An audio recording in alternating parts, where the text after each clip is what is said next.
Okay, let's get started. It's the top of the hour. Welcome everybody. Good morning. So this is the integrated CFD validation experiments for low-speed aerodynamics session. So this is really the third of three special sessions that are relatively related. Yesterday we had two sessions on the high-lift CRM ecosystem, so hopefully you had an opportunity to see that. So this is a much broader array of papers and presentations associated with CFD validation. So our first speaker this morning is Chris Rumsey. He'll be talking on high-lift prediction workshops, sort of a retrospective of the last 10 or so years, lessons learned in future prospects. So Chris is a research scientist at NASA Langley Research Center since 1983. He has a PhD in engineering from Michigan. And during his career, he's worked in areas of numerical methods, code development, turbulence modeling, and verification and validation, of course. And he's essentially the primary, I guess, author and keeper of the turbulence model resource website. So, Chris.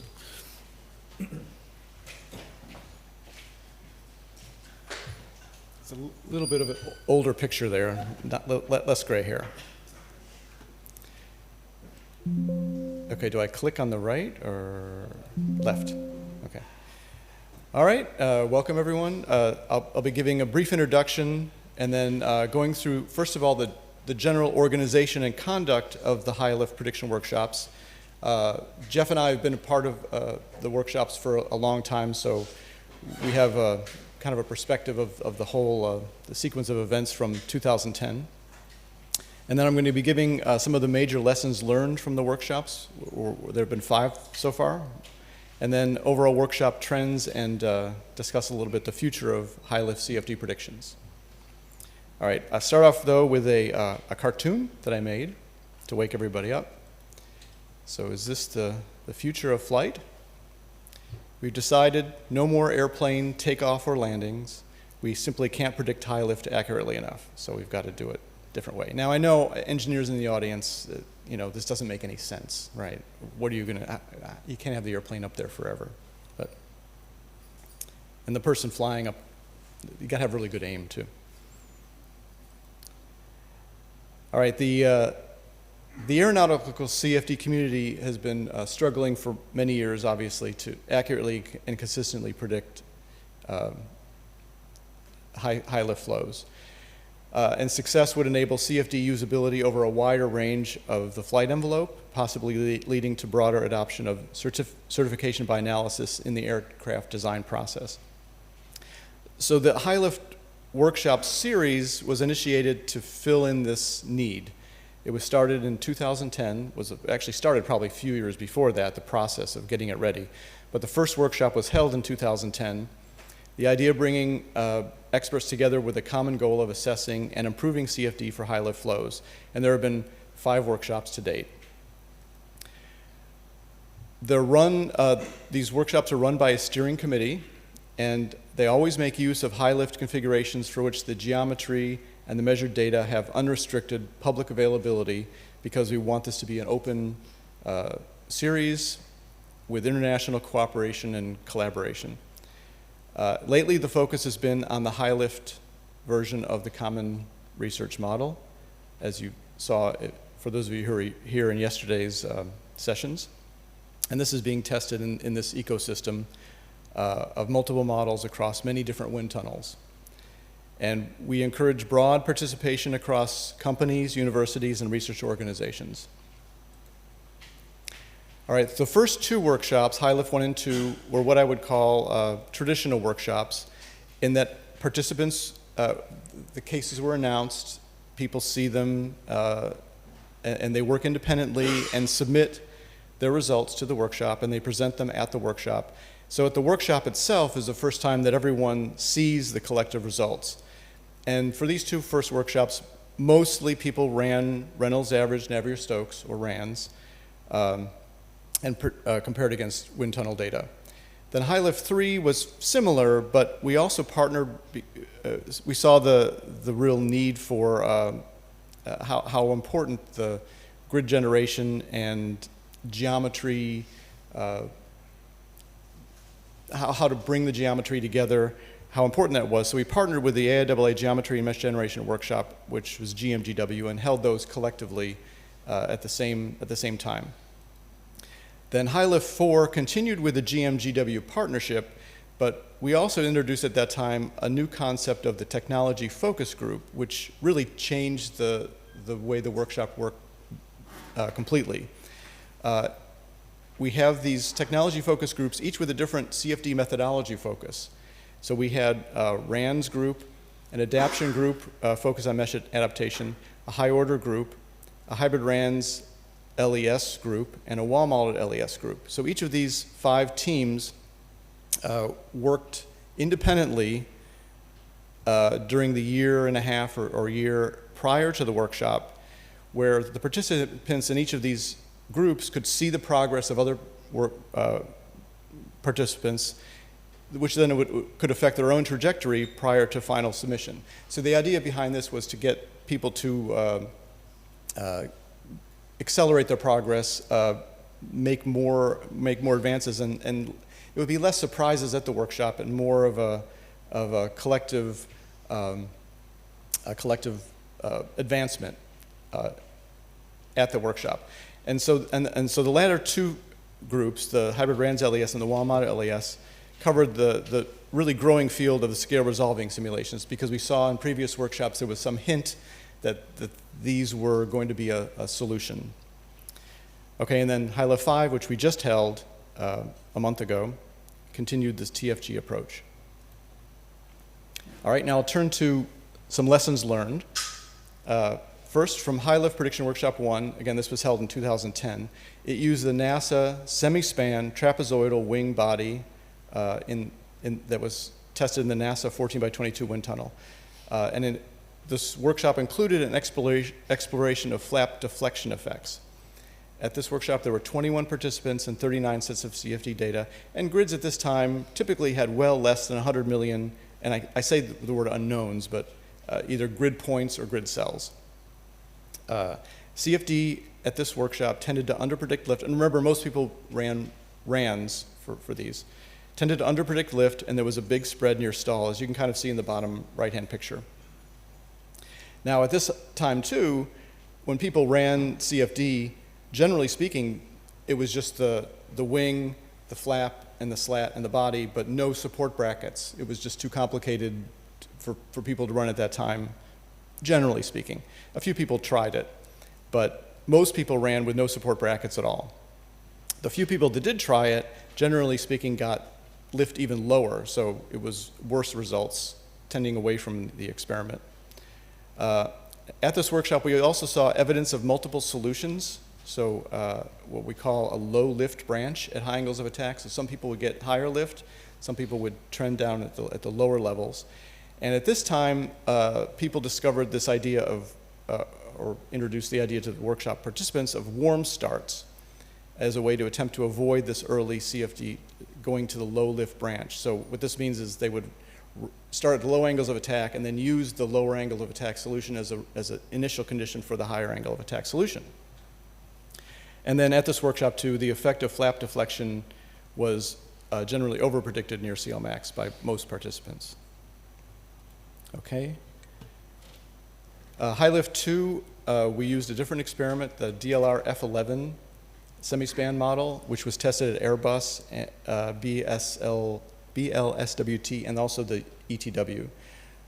So this was primarily an exploration of Reynolds number effect, because they tested it at a low Reynolds number at one facility and a high Reynolds number at another, at ETW. There were more participants this time, 26 participants with 48 sets of CFD data.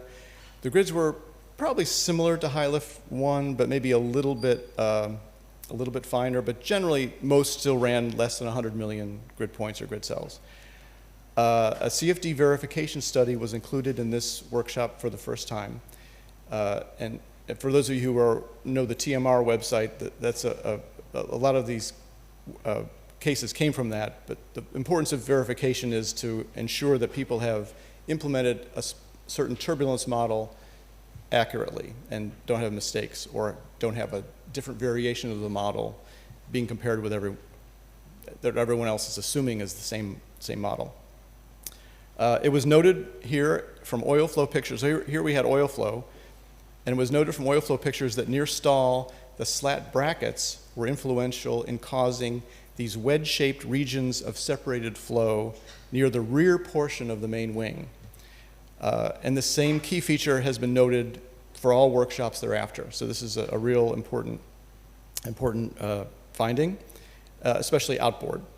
And it was therefore recognized at this workshop that bracket hardware must be included in CFD to have a chance of capturing the flow physics near CLmax. With no brackets, CFD tended to overpredict the CLmax at the higher Reynolds number here, as I show in the next slide. So here on the right, you see a picture with the red showing the high Reynolds number CFD, the blue, the low Reynolds number CFD, and then the experiments in the solid symbols. So that the CFD, again, at this workshop, this is high lift 2, most people did not include the slat bracket hardware. It was just the floating slats and flaps. So the Reynolds number trend was, I guess you would say, only qualitatively captured by the CFD. I mean, the high lift was, or the high Reynolds number was higher than the low Reynolds number, but there was a surprisingly large band of CFD results at the low Reynolds number, even at the low angles of attack. You can see the blue, very large spread at the low angles. CFD exhibited at this time difficulty iteratively converging the cases, few orders of magnitude or oscillatory forces and moments. And CFD at this workshop was compared with velocity profiles from PIV, and generally very poor comparisons, very wide range of results. And in this page you see an example of that. On the left is a low angle of attack. You see the location is on the outboard flap at this red location. So a little tighter grouping at the low angles of attack among the CFD with several outliers, but still didn't really agree with the experiment that great. It was, not terrible. But then at the high angle of attack, the CFD is all over the map, and you'd be hard pressed to find anyone that agreed with the experiment there. This is at a low Reynolds number, by the way, where they did the PIV. All right, high lift 3 used the JAXA standard model. It's again a semi-span model. And then there was also some effort at this workshop to do a preliminary study of the CRM-HL. There was no experiment at that time done, but we did some CFD on it. And this also, for the JAXA model, it included an exploration of the nacelle pylon installation effects. Here, again, we're still growing, 35 participants with 79 sets of CFD data, and the grids tended to be a little finer. There were still coarse grids used, but now they ranged up to about 230 million grid cells or grid points.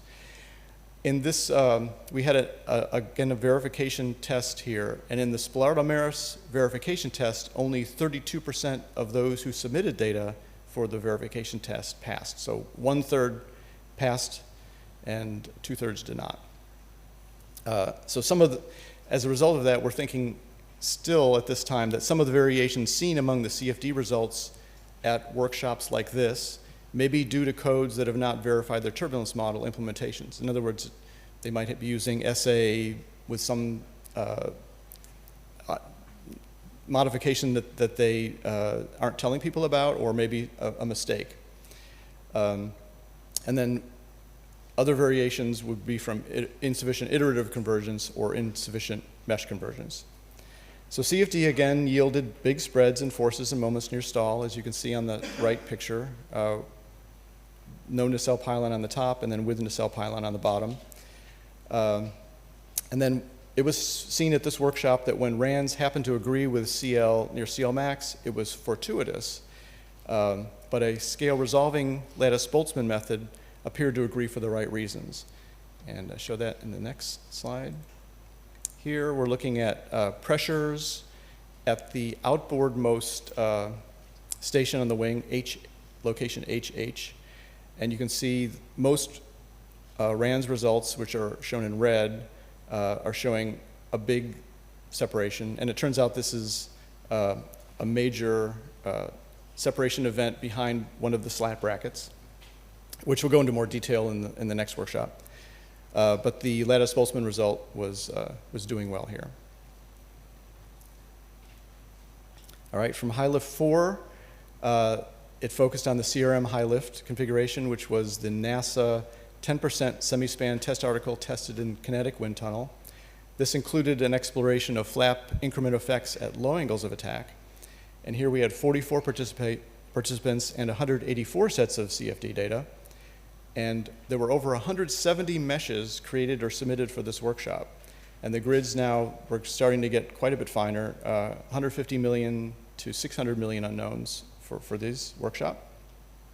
And in the essay verification test, all but 2 participants passed. So this is a dramatic improvement from high lift 3. And we're hoping that the fact that we had these verification tests included helped to push people to want to pass these things and resulted in this improvement. Nonetheless, despite this people passing the verification test, the RANS results still showed a very big spread near stall. It didn't really help there too much. The flap increment effects were also generally not captured well. And we had specific conclusions drawn from each of the technology focus groups. I'm just highlighting some of the results here. In the RANS group, generally predict incorrect flow physics whenever separation is present. And people kind of know this now, that RANS does not do well with large regions of separated flow. So we see separation on this configuration near CL max, and also we see it on the flap, which is separated at low angles of attack. The adapt TFG generally was found to help bring much better consistency to RANS results. So that group really saw a tightening of the solutions, indicating that even if you have the Splat-Almaris model coded correctly, you also have to have a good enough grid to push things together. And generally speaking, the grids that are handmade are not good enough. The hybrid RANS LES and the Wall-Model LES results from this workshop were not fully consistent, but they appeared to be very promising near CL max. And that's shown here. Here I'm showing example streamlines on the outboard wing of the CRM high lift at high angle of attack. And you can see from the oil flow that there's generally, you see these wedges of separation near the trailing edge of the wing, but typical RANS would see this massive, I call them triangular regions, but for a reason, because we kind of now call these pizza slices.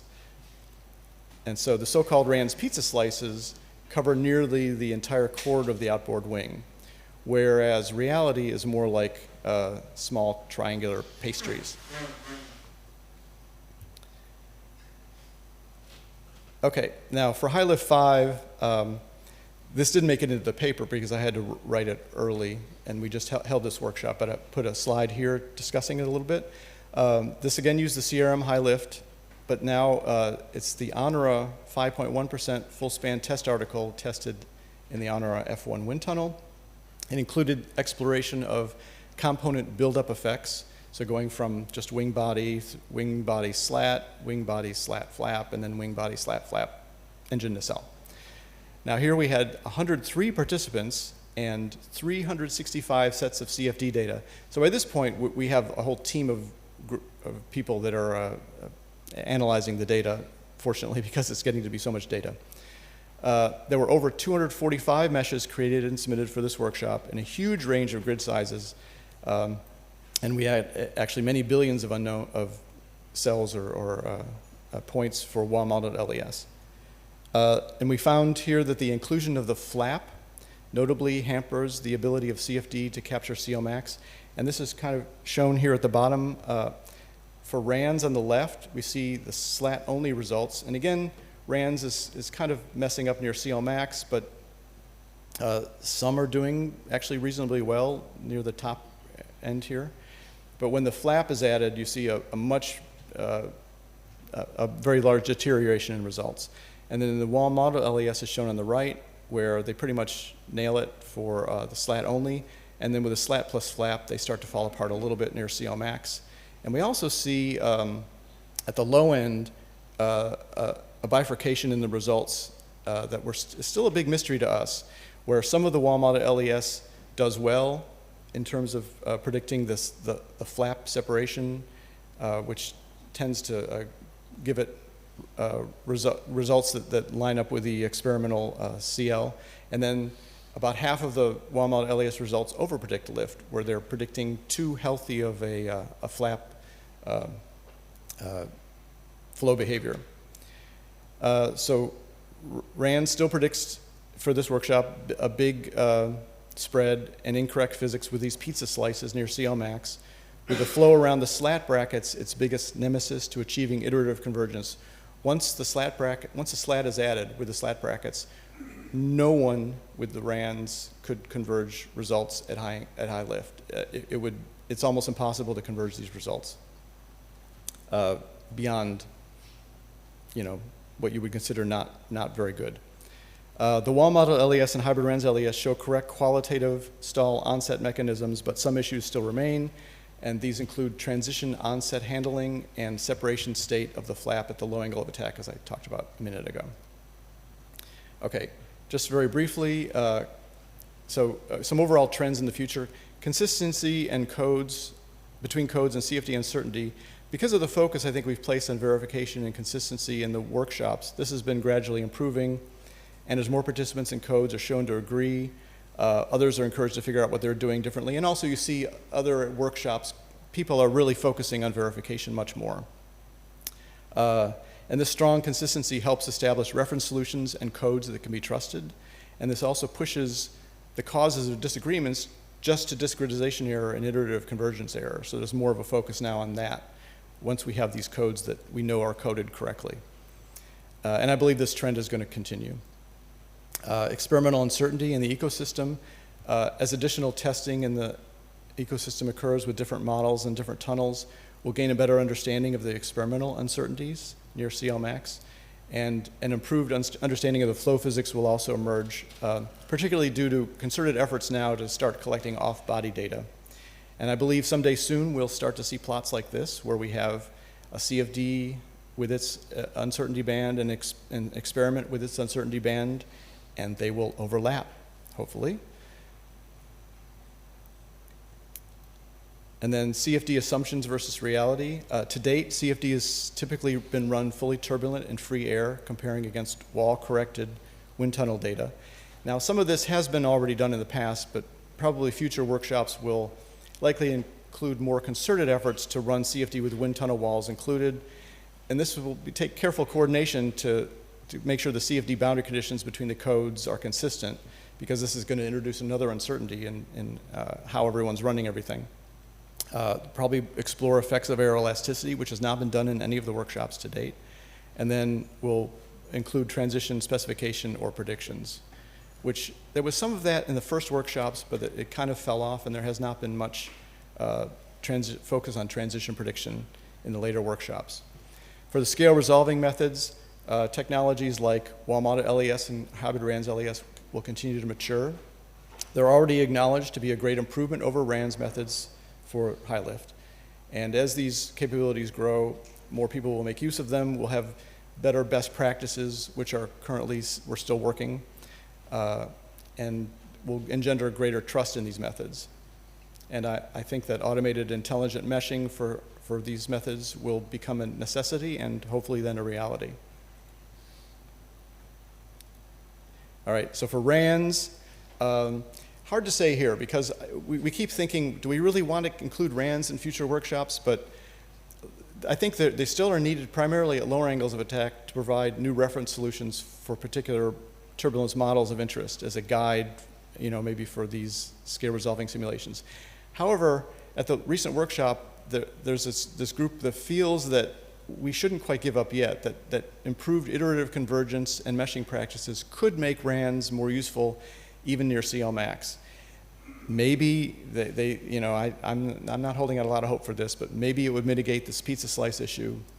but in any case, it will certainly make it easier to explore turbulence model improvements. If we could guarantee that people are all converging their solutions, they're all running the same models, and improve meshing practices, then we'll really know what these turbulence models are doing.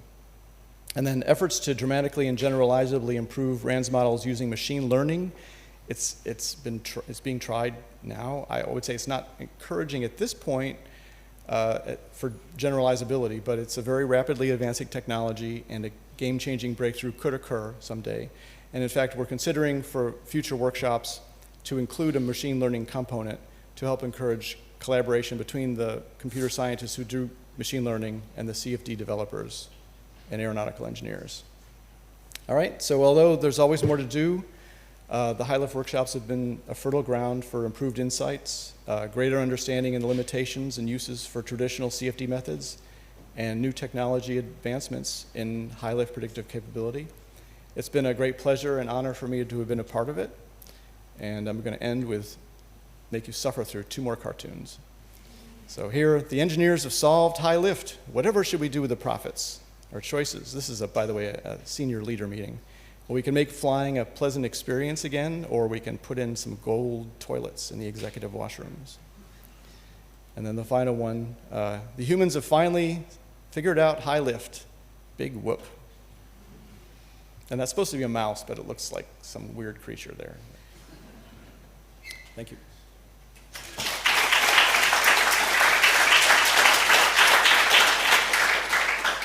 All right, we have time for questions.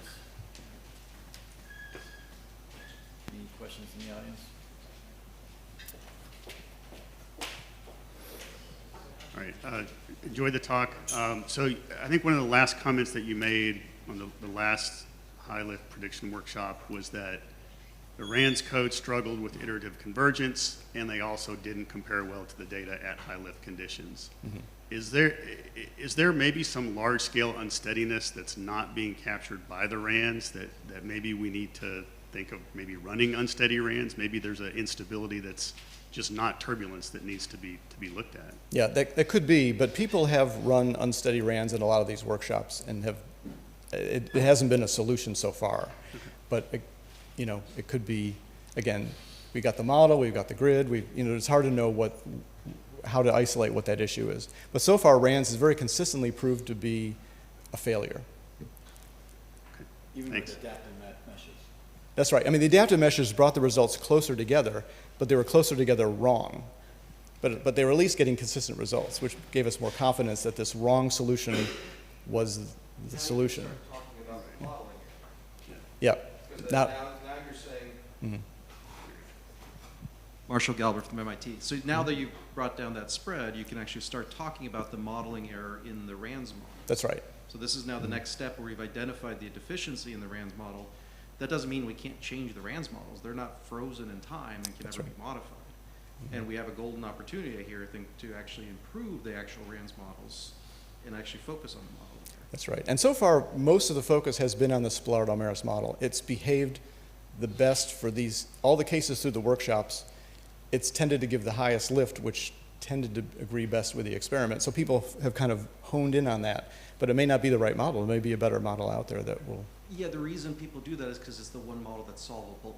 That's right. It's easier to converge. Well, there was certain, Mm-hmm. Steve thought a lot about solvability, and actually if you could solve the equations. Yep. Whereas some of that's missing in some of the other models. That's right. Any other questions? So, Chris, I've got a question for you. So, in kind of working back through all the data, and was there something that struck you as something that we maybe overlooked or didn't think about as we got better? As we get better at what? You mean in terms like? of prediction, just overall prediction. Or could we have done something differently early on, I guess? I don't think so. I think we were pretty perfect as far as how we went about these workshops. Yeah.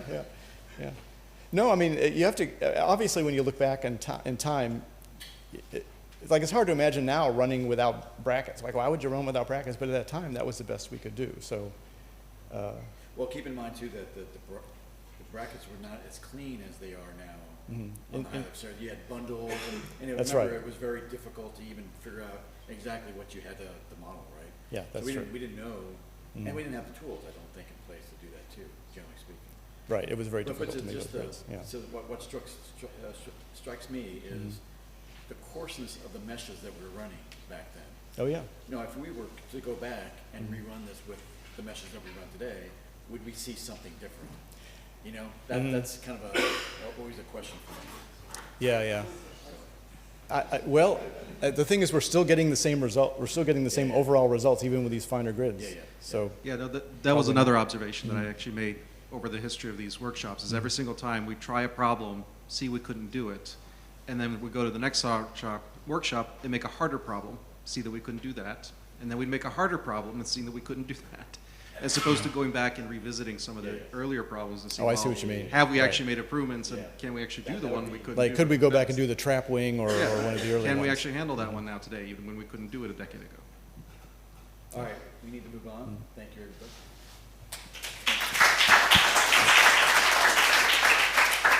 So our next speaker is Cornelia Grabe from VLR. She is the Deputy Head of the Institute of Aerodynamics and Flow Technology in Göttingen. And she's also the co-director of the Department of Case in Brunswick. So she's been focused on numerical methods, physical modeling, safety validation, and code development, both with TAL and CODO. And she has a PhD from the University of Stuttgart. Yeah.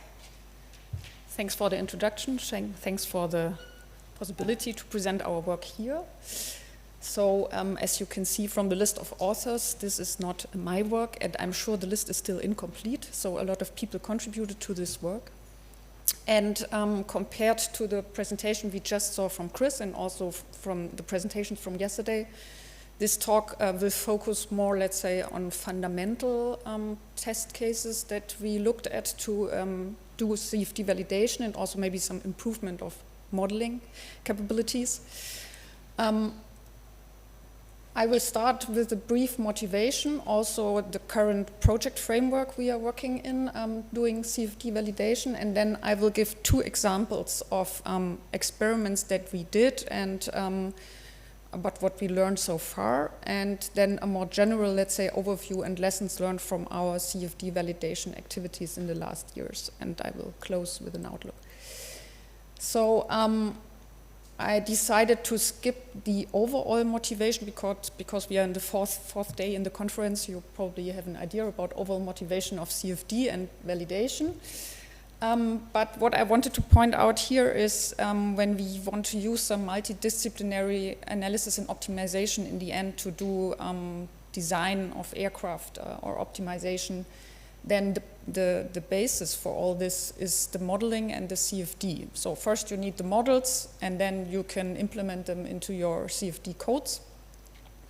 And then based on that, you do other things, right? For example, you build up surrogates and you reduce auto models also based on machine learning. And then you can use all these reduced auto models to do high fidelity or multi-fidelity, multidisciplinary analysis and optimization. And I just want to point out that it's really important from the basis, the physical models in your CFD code, you really need to know what are the limitations and what is really the application range so that you can, in the end, have reliable MDAO capabilities. So, as I said, the physical models in the CFD code are the ultimate basis. That's why it's important to know about its application range. And when you can show that your physical models have a certain application range, and you can even extend it by showing by more validation experiments that the physical model or the CFD code is still capable to predict the flow physics correctly, this is also the basis then for exploitation of your design space. And then all the other things we heard also in talks before, you can possibly reduce physical testing when you can rely on your CFD results, maybe also reduce your lead times. And ultimately, validated CFD is the only, or it's an enabler also for certification by analysis.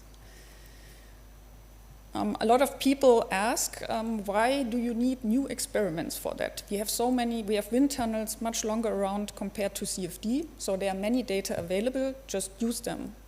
Why do you want to do new experiments? And I think that's also important to show that many existing measurement data, they are quite old compared to the age of CFD. So the goals, let's say, of these experiments were obviously different ones than validation of CFD codes. And I would say an experiment is not not every experiment is the same. It really depends on your objectives. So if you want to do performance measurements, you would do a completely different measurement when you want to do a CFD validation experiment. So for example, for CFD validation, it's always important that you also have reference measurement locations where nothing really is happening in the flow, right? Maybe just an ordinary zero pressure gradient turbulent boundary layer, but still you need the data to make sure that in your CFD code you do exactly the same as what is happening in the experiment. And also, I think there was a huge development also in experimental techniques. So we have now very advanced flow field measurement techniques available, which we also should use for our CFD validation experiments, because you get really reliable data, mean flow and also turbulent quantities out of these measurement techniques at high Reynolds numbers, something that is more or less infeasible doing with DNS because, you cannot afford it now. But we have these measurement techniques, and this is also something we should make use of. All right, just one slide about our currently running project. It will end by the end of this year. So we had 3 main goals in our project. First, we wanted to improve prediction accuracy at some border of envelope applications. So one was high lift, and there was the talk of Ralf Rudnick already yesterday, where he showed our contribution to the high lift CRM ecosystem, which took also place within this project framework. But we also looked into high Mach number flows, even Buffet flows, and tried to understand how can we improve predictions also there. I will not touch this topic today. Then we looked into efficiency because, as was pointed out by Chris Rumsey, scale resolving simulations seem to be an important method when it comes to high-lift prediction, but still we struggle with turnaround times there and we need to improve. And also we took a closer look into the question, turbulence modeling, if feasible, and where is the limit, let's say, and where do we really need to resolve. And then a third point, which is also important, when we develop certain strategies and best practices, we really need to bring them to the user. That means we cannot only apply them on some very basic canonical flows, we need to demonstrate them on relevant cases. And also we need to automate more our simulation chains. For example, in the framework of Adamant, we also developed an automated prediction method based on the parabolized stability equations for transition prediction. So,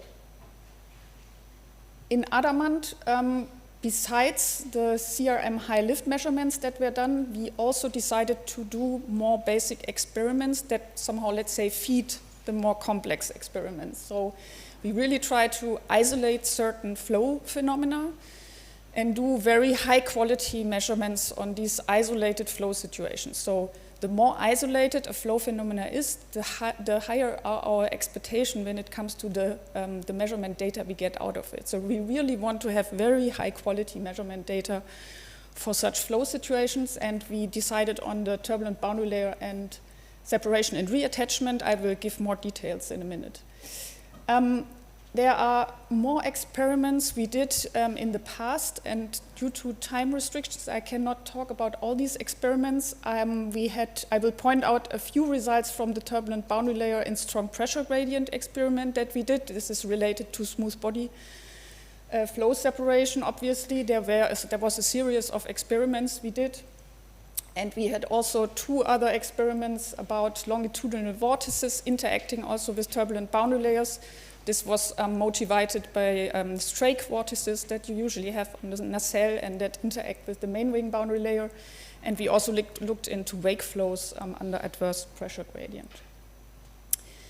So I'm starting with our turbulent boundary layer under adverse pressure gradient experiment that we did in collaboration with the University of Armed Forces in Munich.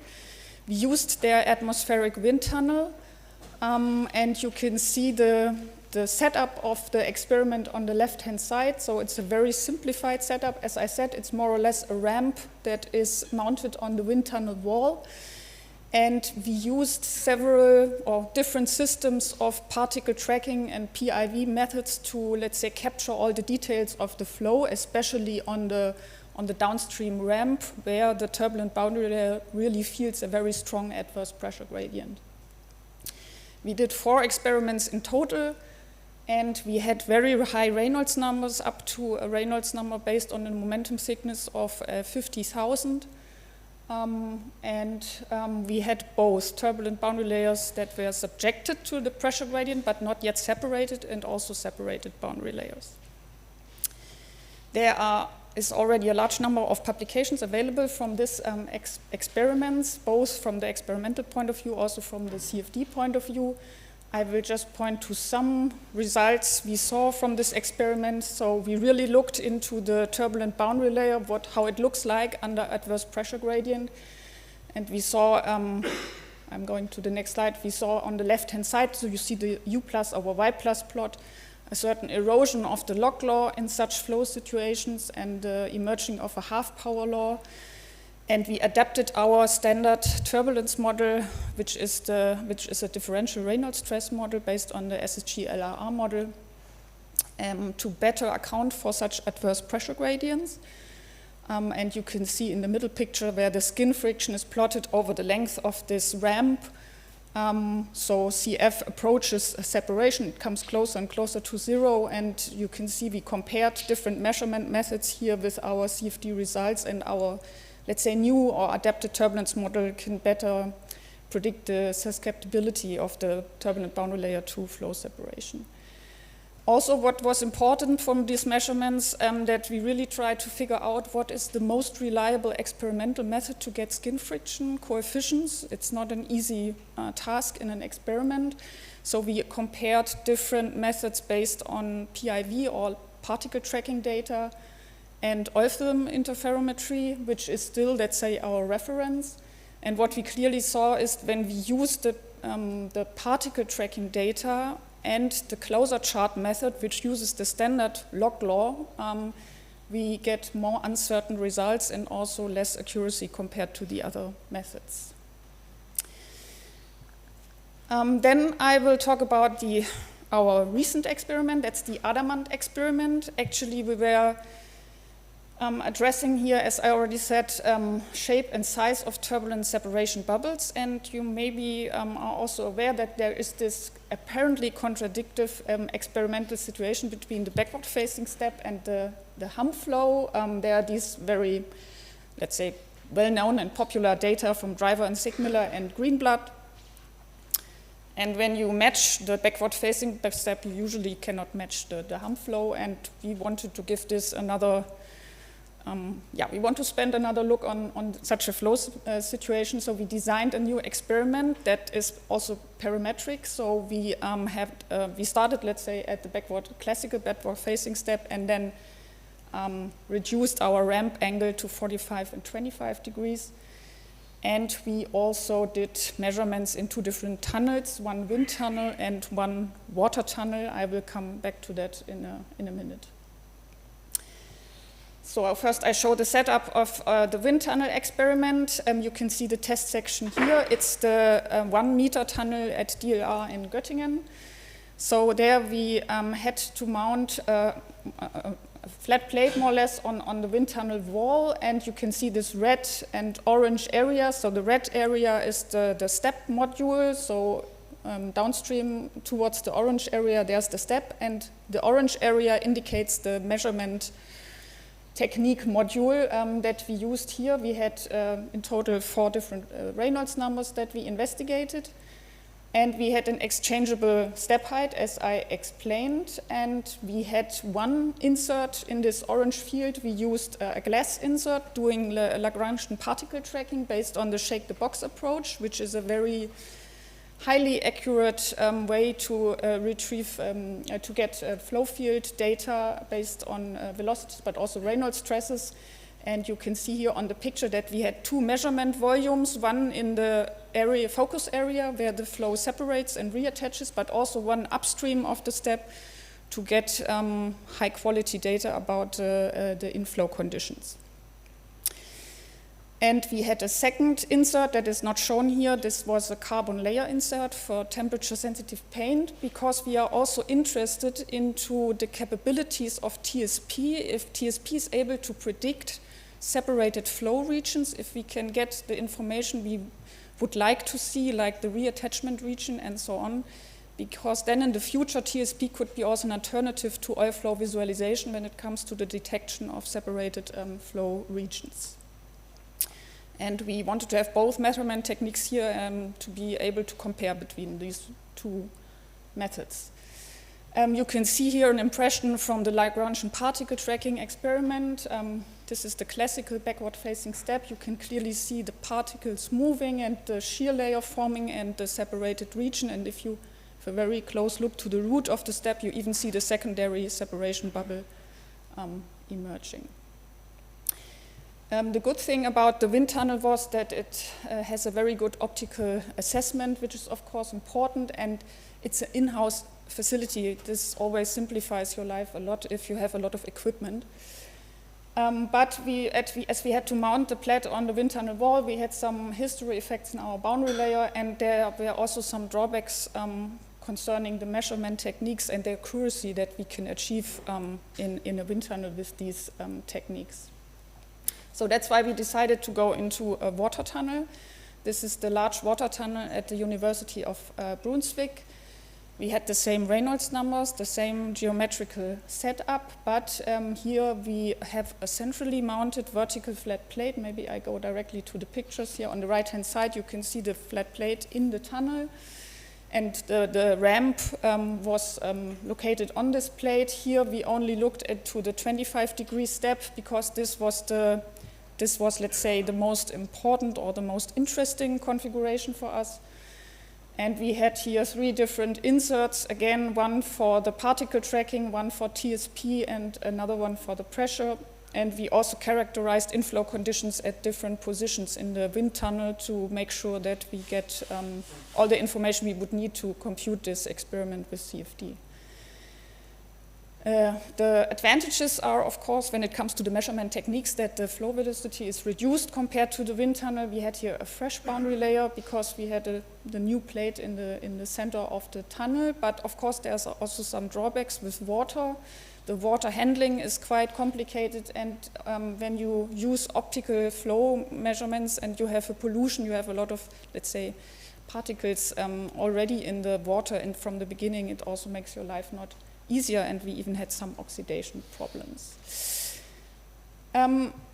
I show you some preliminary results from our wind tunnel test, so don't be confused. These are no CFD results. These are the results from the Lagrangian particle tracking technique that we applied.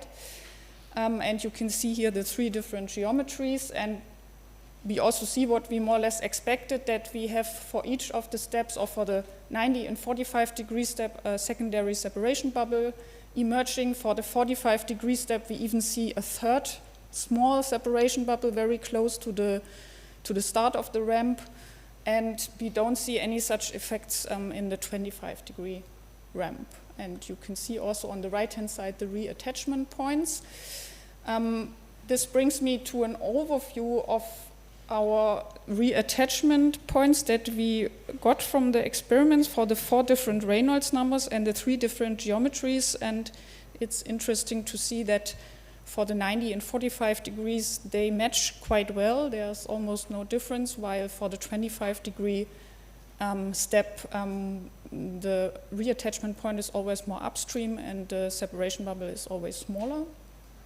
That goes into the direction of the NASA hum flow, right, where you always also see the smaller separation bubble. And we did we are still doing a lot more investigations on this. For example, we looked into the turbulent kinetic energy that you can also get from your measurement data. So these are all still measurements here. And when you compare the maximum of the turbulent kinetic energy in the shear layer for the 3 configurations, you can see increased values for the 25-degree step, which also means that the separation bubble can close more upstream compared to the other 2 configurations. So this is we are still in the phase of analyzing all this data. And we have not yet started really to analyze the temperature-sensitive paint data. This is still coming. We also noticed that our reattachment point is more upstream compared to the driver and signaler case, but this is also a very preliminary analysis, and we have to compare also with other backward-facing steps. This is also a result from when we compare the skin friction coefficient between RANS and the Lagrangian particle tracking, and we also have here the Volt temperature for TSP. We see, so these were the blind RANS simulation, these were done before the experiment. We see a quite good agreement, but it needs further analysis, especially downstream of the reattachment point. And what we also see is that the minimum wall temperature is also close to, let's say, the reattachment point. This is something that we expected, also we wanted to see from the results. And also the pressure, this is again the blind RANS results compared to the pressure measurements. This looks also very promising. The same here for the first results from the water tunnel experiment that took place only 2 months ago. You can see a first impression how the temperature-sensitive paint gives you temperature distributions. It's not so easy to run this, obviously. Where you can clearly see the separated region and also can make out the reattachment point. So that the step is here, this darker area, and downstream is the recirculation region. And also from the particle tracking, here's one result from a vertical slice, and you can see the particle tracks emerging, and we see, some recirculation area here, but we have to explore these results, of course, further. Okay, then maybe an overview and some lessons learned from all these experiments we did in the past. So for now, we focused with our validation experiments on low-speed flows. These are all low-speed flow experiments, and we tried to isolate flow phenomena so far to gain some experience and also to make sure that the measurement techniques we apply here give us the results we would like to have. From our point of view, there are several key ingredients for CFD validation experiments. So we really need the advanced experimental methods, and at DLR we're in this very good position that just in the building next to us we have these world-class experimentalists doing all this particle tracking methods development. I think this is not something every university has, obviously. So we are really glad that we can make use of that and bring this together with the CFD validation tasks. We saw, that was not shown here, but for example, for the vortex experiment we did, that it's always beneficial when it becomes 3D and unsteady, and the Reynolds number is, let's say, small enough, that we also did wall-resolved LES, if possible, DNS computations, let's say, to have another source of high-fidelity data and compare this to, when you compare this to RANS models. Yeah, we designed all our experiments with CFD, and this was also very important because you really need to narrow down the region of interest, and that is where your CFD, where you are uncertain about your CFD results, and that's why CFD need to be involved in the overall design process. As I said, it's not enough to look into the region of interest. You need experimental results also from other parts of your experiment, downstream, upstream. You need to characterize what's really going on in your inflow and your outflow conditions. It looks like a no-brainer, but still we have from old experiments that we want to use, we still have sometimes have the problems that information is missing, and we really need to make sure that we have a documentation process that is also improved over the time to make sure that we collect all the necessary information. Experts from all fields needs to be involved from the beginning, the CFD experts, the experimental methods experts, the wind tunnel guys, and if you do DNS and LES, you also would need people from this branch, let's say, be involved from the beginning to make sure that everything is consistent. Something that happens to us quite often is that we are planning an experiment like we did in Adamant, and then let's say the schedule gets somehow mixed up, or it's not as originally planned. There's some maintenance in the wind tunnel, and then the model is not as fast manufactured as we thought. And so now we end up with the experiments, they are done, but we are still in the phase of evaluating all the experimental data, and we have not yet started the CFD validation. And the project will end, and we are not yet quite sure how we do this very important step actually of CFD validation, and how we can make sure that this does not become a Friday afternoon activity just when everything else is done. So this is a problem with, let's say, the typical duration of our projects of 3 to 4 years, that doing the experiments and the validation afterwards, it's more or less impossible to do this within one project. And then what we also had the experience we had from our Adamant project, where we tried to do the same experiment in 2 tunnels. This is very beneficial, not only from the wind tunnel uncertainty point of view, but also you completely, so that the planning of the experiment is completely different. If you know from the beginning, you have to put this in different tunnels. So I think the design is, let's say, more robust. It's not adapted too much to only one facility. And this is very beneficial, I think, when it comes to validation and modeling. A brief outlook.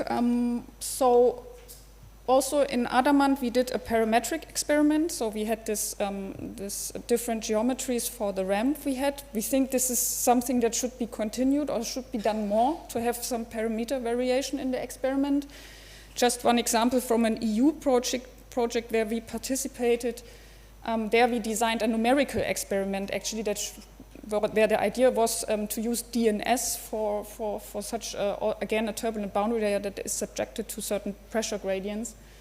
And also there we tried to have some variation, let's say, in our experiment, because we saw that we can learn more from such setups. And I think this is also important when it comes to any machine learning or data-driven activities, that you need such parametric variation in your experiment. What I did not show today, but what we clearly see from the experiments we did so far, is that the RANS models as they exist today cannot predict all the flow phenomena we are interested in with the same accuracy. I mean, this is nothing new probably to everyone, but we clearly see that the calibration fails in certain regions. For example, the shear layer calibration cannot be the same as attached boundary layer calibration. And we are working on this because we think that could be an interesting way to have more adaptive, let's say, RANS model that they adapt to certain flow situations where the calibration then changes. We want to go to higher speed flows, but we see a lot of challenges there, especially when we want to go to transonic flows. A lot of new questions. I just put a list here. I think it's incomplete, the list. There are even more challenges. And then some ideas about experiments we think they would be needed in the future due to time restrictions. I will not go into the details. And then maybe a last point that we already also started, but we have to be, we have to extend these activities is systematic uncertainty quantification. I think a collaborative effort is needed from partners from all over the world, more or less, because there are many open questions, and the more partners contribute, I think the more we can gain from such experiments. And then I close with some acknowledgements. Sorry for taking too long.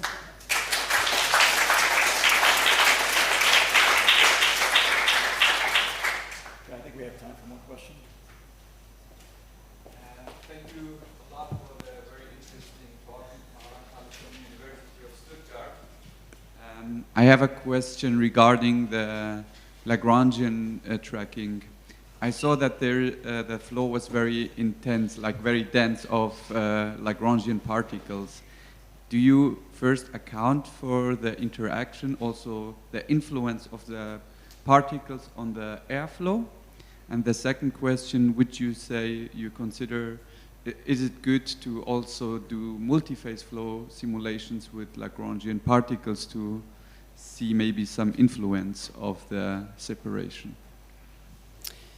So concerning the first question, so I'm more from the CFD side and not so much from the experimental method side, but as far as I understand, there are preliminary investigations about the size of the particles and the material of the particles, and our colleagues have a certain best practice how to make sure that there's no, let's say, influence of these particles on the mean, on the flow. I think they're small enough, and yeah, and they also they have some specific experiments where they can show that this influence is not there. But I can point you to people who know more about this. And the second one was, again, can you repeat it? Yeah, if it has some influence, then if it would be better to do also multi-phase flow or Lagrangian simulation. But if it doesn't have any influence, then... Yeah, right. Yeah, okay. Thank you. Thanks. All right, let's thank our speaker.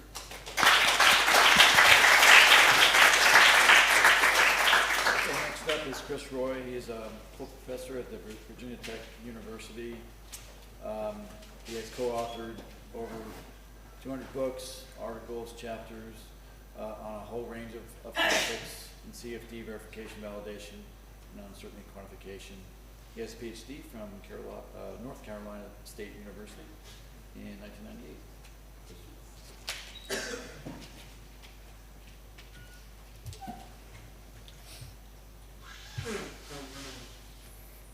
All right, thank you for the introduction and for the invitation to come and talk. I'm going to be talking about the Beverly Hill experiments for smooth body turbulent flow separation, and I want to acknowledge my co-authors, almost exclusively experimentalists. I'm on the CFD side, so Todd Lowe, William Davenport, and Aurelian Borgholtz, and also Aldo Gargiulo. All right, so my outline is going to follow very closely along what Chris's did, so I'm going to talk kind of introductory stuff and try to answer the question, what is a validation experiment? At least I'll give my perspective. Then I'm going to spend some time talking about the Beverly Hill Blind CFD Validation Challenge. And then I'll get into the lessons learned. I'll give 4 lessons that we learned from this validation challenge, and then talk about very briefly, some future prospects. Okay, so what is a validation experiment? So a validation experiment is an experiment that is conducted with the goal of assessing a model's accuracy. So this is very different than a traditional experiment where you're trying to maybe map out the lift and drag curves based off of angle of attack and Mach number or something. You're really trying to assess a model. And here we're talking about CFD and typically combined with the turbulence model. Validation experiments are going to often occur at the unit or benchmark level where you have simplified geometry and simplified physics. And at this level, they really focus on measuring all the boundary conditions as well as precise geometry that you need to do the simulations. They focus on measuring a wide range of quantities of interest. Some things may be easier to predict than others. Some things may be very challenging. And then also, very important aspect, providing experimental uncertainty estimates for all measurements, not just in those output quantities, but also in the input quantities. Now, occasionally you'll see some validation experiments that occur at a higher level, say a system level or maybe even subsystem. In this case, you have fewer boundary conditions that are typically measured, and you often have larger or maybe simply unquantified uncertainty in some of the experimental data. Okay, so with that preface, I want to talk now about the Beverly Hill experiments. So Virginia Tech, with support from NASA Langley, has acquired high quality validation data for turbulent separated flows at low speed, or I guess I should say subsonic conditions. So the Beverly Hill, and Beverly stands for Benchmark Validation Experiments for RANS and LES Investigations. involved a Reynolds number based off of the height of the hill, which is about 0.2 meters. Reynolds numbers based off of that height of 250,000 to 650,000. We have a lot of experimental data that was gathered on this configuration, including oil flow visualization, surface pressures, skin friction through two different diagnostic techniques, oil film interferometry and laser Doppler velocimetry, and then mean velocities and also turbulent statistics from LDV, but also particle image velocimetry. The geometry, the analytic geometry shown over here on the left, and you can see it's got some geometric symmetries involved in it.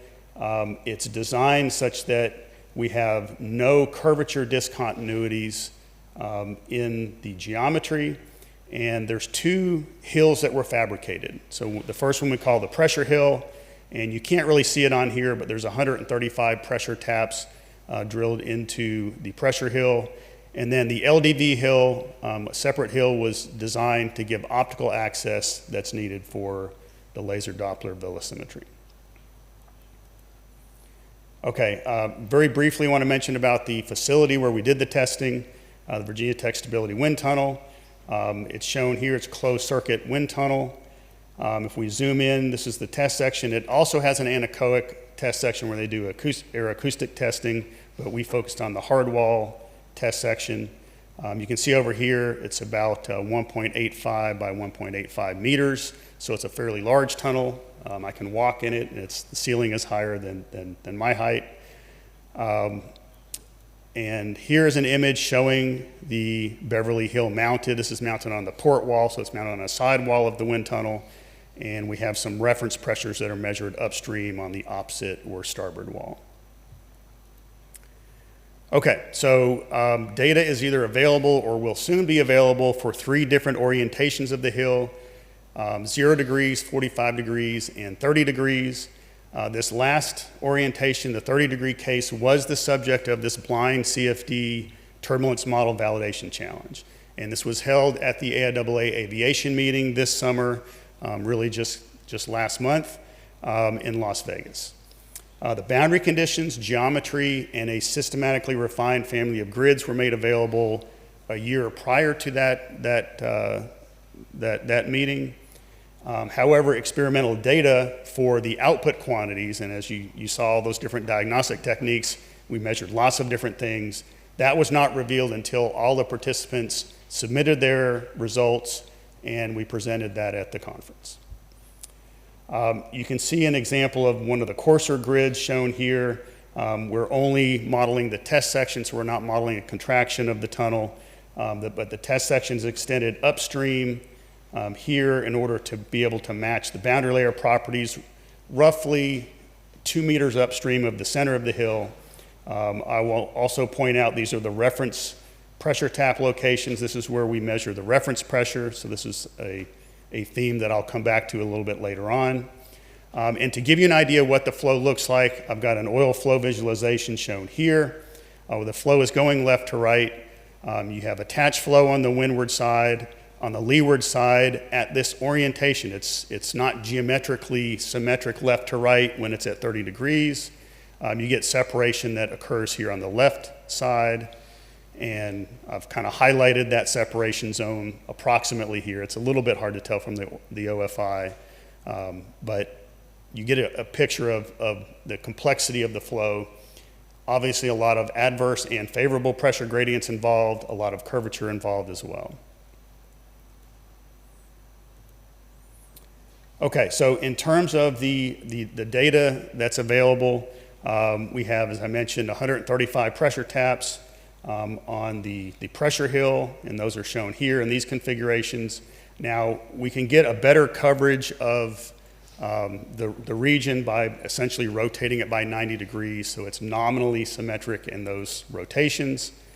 We have OFI and LDV, and those are shown in the middle image here. OFI along these 2 lines, they're maybe a little bit hard to see, but the 2 lines here. Also OFI at this one location that's shown in red. And then for LDV, so this is essentially near wall, non-intrusive velocity measurements of the boundary layer properties. And from that, we can also get skin friction as well. And we have that combined with our OFI at these 3 points right here, and also another point over here that's in that recirculation zone, or actually maybe very near it. I don't know if it's exactly in there or not. And then the last diagnostic technique that I'll mention, the PIV planes, are shown here and here. These are on the windward side and the very top. And we don't quite have overlap between the PIV and LDV, but this point on the LDV is actually quite close to where we have our PIV plane. So it's very close. It's almost overlapping measurement. Okay, so here's just a quick summary of the participants and the different turbulence models. I don't expect you to read the table up here, but just to give you an idea of the different submissions. We had 9 different groups that participated. Remember, this was a blind challenge in the sense that they don't know what the answer is. They're all kind of going out on a limb here and saying, okay, we're going to submit our CFD results. We have these 7 different turbulence models. 2 of them have a number of different variants, the Spilaro-Morris model and the Mentor K-Omega SST. I'll also point out we did have 1 scale resolving model, improved delayed detached eddy simulation. Okay, so very quickly, some example comparisons we had with the experimental data, and this is just a very high level kind of overview to give you an idea of what some of the data looks like. But we had a tremendous amount of data that we requested. But you can see we got pressure coefficient on the surface of the hill. We've got skin friction coefficient, again with a couple of different diagnostic techniques. We have velocity measurements, in this case with LDV is what I'm showing. And we have information like turbulent kinetic energy. We see velocity on a log scale here, and then also we have essentially all of the Reynolds stress components as well. I'm just showing the U double prime, V double prime shear component here. Okay, but I'm not going to spend a lot of time focusing on how the results compared with the data. You do see that there is a lot of scatter, and there, in certain cases, there are kind of artifacts of maybe how the data was extracted computationally. We do plan to do another round of non-blind results, so we're requesting additional submissions from the participants, and we hope to publish that in AIAA Journal in the future. Okay, so with that, I'm going to switch gears and start talking about the lessons learned. We'll start with the first one, and that has to do with the importance of performing pre-test computations. So we found that this was extremely valuable before we even get into the wind tunnel, is to take our best guess at exactly what the flow conditions are going to be, run the CFD, and what can we gain from that? Well, the first thing that it forces you to do is to say, hey, I need to know all of the boundary conditions I need to run my CFD simulation. Okay, so it shows right away kind of the things that need to be measured. Do we have the right boundary layer thickness as we're approaching the hill location, for instance? Also gives us insight into feature locations and approximate values for the measurements. This can help a lot with sensor placement, can help also with scaling of the instrumentation. And then finally can give us indications of different flow phenomena, such as flow separation and reattachment, asymmetries in the flow, and also unsteadiness. So it turns out that at that 0-degree configuration that I mentioned, which was the first one that we studied, we actually had symmetric left to right as you're kind of looking at the hill, from the flow, but the flow fields that were generated were not only asymmetric, but there was a very, very low frequency unsteadiness that would shift that asymmetry from one side of the hill to the other. So it turns out that's probably not the best test case for, say, RANS modeling, but it may be a good test case for scale resolving models. All right, lesson learned number 2. Geometry specification is hard. I guess one of the things that as we've gone through, and I've personally been a part of, I want to say 7 different validation experiments. not on the experimental side, but on the planning side and on the CFD support side. We now know that when we do validation computations, we really need to include the wind tunnel geometry. Okay, this is, I think in the old days, we would kind of just say, oh, let's put the test article in free flight, and then we'll do our wind tunnel test, and we'll do whatever we can do to correct for the presence of the walls and things like that. You're essentially adding bias errors in there. And as we go through and rigorously look at these validation experiments, we want to, as far as possible, eliminate all those possible sources of bias error. So we have choices then. Do we use an idealized or as designed tunnel geometry, or do we use an as-built scan geometry? Well, if we use an idealized tunnel geometry and test article geometry, then this can also be another source of bias error. Okay, what you built is always different than what you plan to build. So that's another thing that we've learned from this process. Now, if you think the gold standard then is if I go in and use the actual geometry, the as-built geometry, but this is not very easy to generate. So one of the issues here is that you have a large physical extent. In our case, our upstream contraction is multiple meters in terms of its size, very large, and we're trying to get, let's say, sub-millimeter resolution in our scan in something that happens to have a length scale of 8 meters. That's quite a challenge. And in our case, we've scanned that contraction region, we've separately scanned the test section, and now matching those two scans together turns out to not be a trivial task either. Okay, it involves essentially optimizing to try to get overlap between those two scans. In addition, no matter how accurate your geometry scan is, it's going to have noise in it, and that noise has to be removed. If you undersmooth, so if you don't remove enough of the noise, then you get non-physical, noisy CFD solutions. And if you have some kind of automated grid generation or adaptation approach, you may be adapting your grid based off of that noise. On the other hand, if we oversmooth, then that can create bias errors in the physical geometry. Okay, especially in regions of high curvature, if you continually smooth that, you're going to move the mean geometry away from the true geometry. So a lot of pitfalls here, but we know this is the right direction to move in. Okay, so here's an example of that. We did supply both as designed and as built hill geometry for the challenge.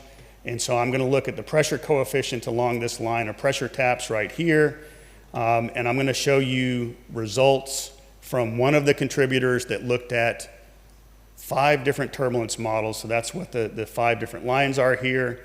And you can't really see much on the zoomed out version here. So this is approaching the hill top. This is the top of the hill, and then this is the separated region right here. And you see there are differences in the model results in that separated region.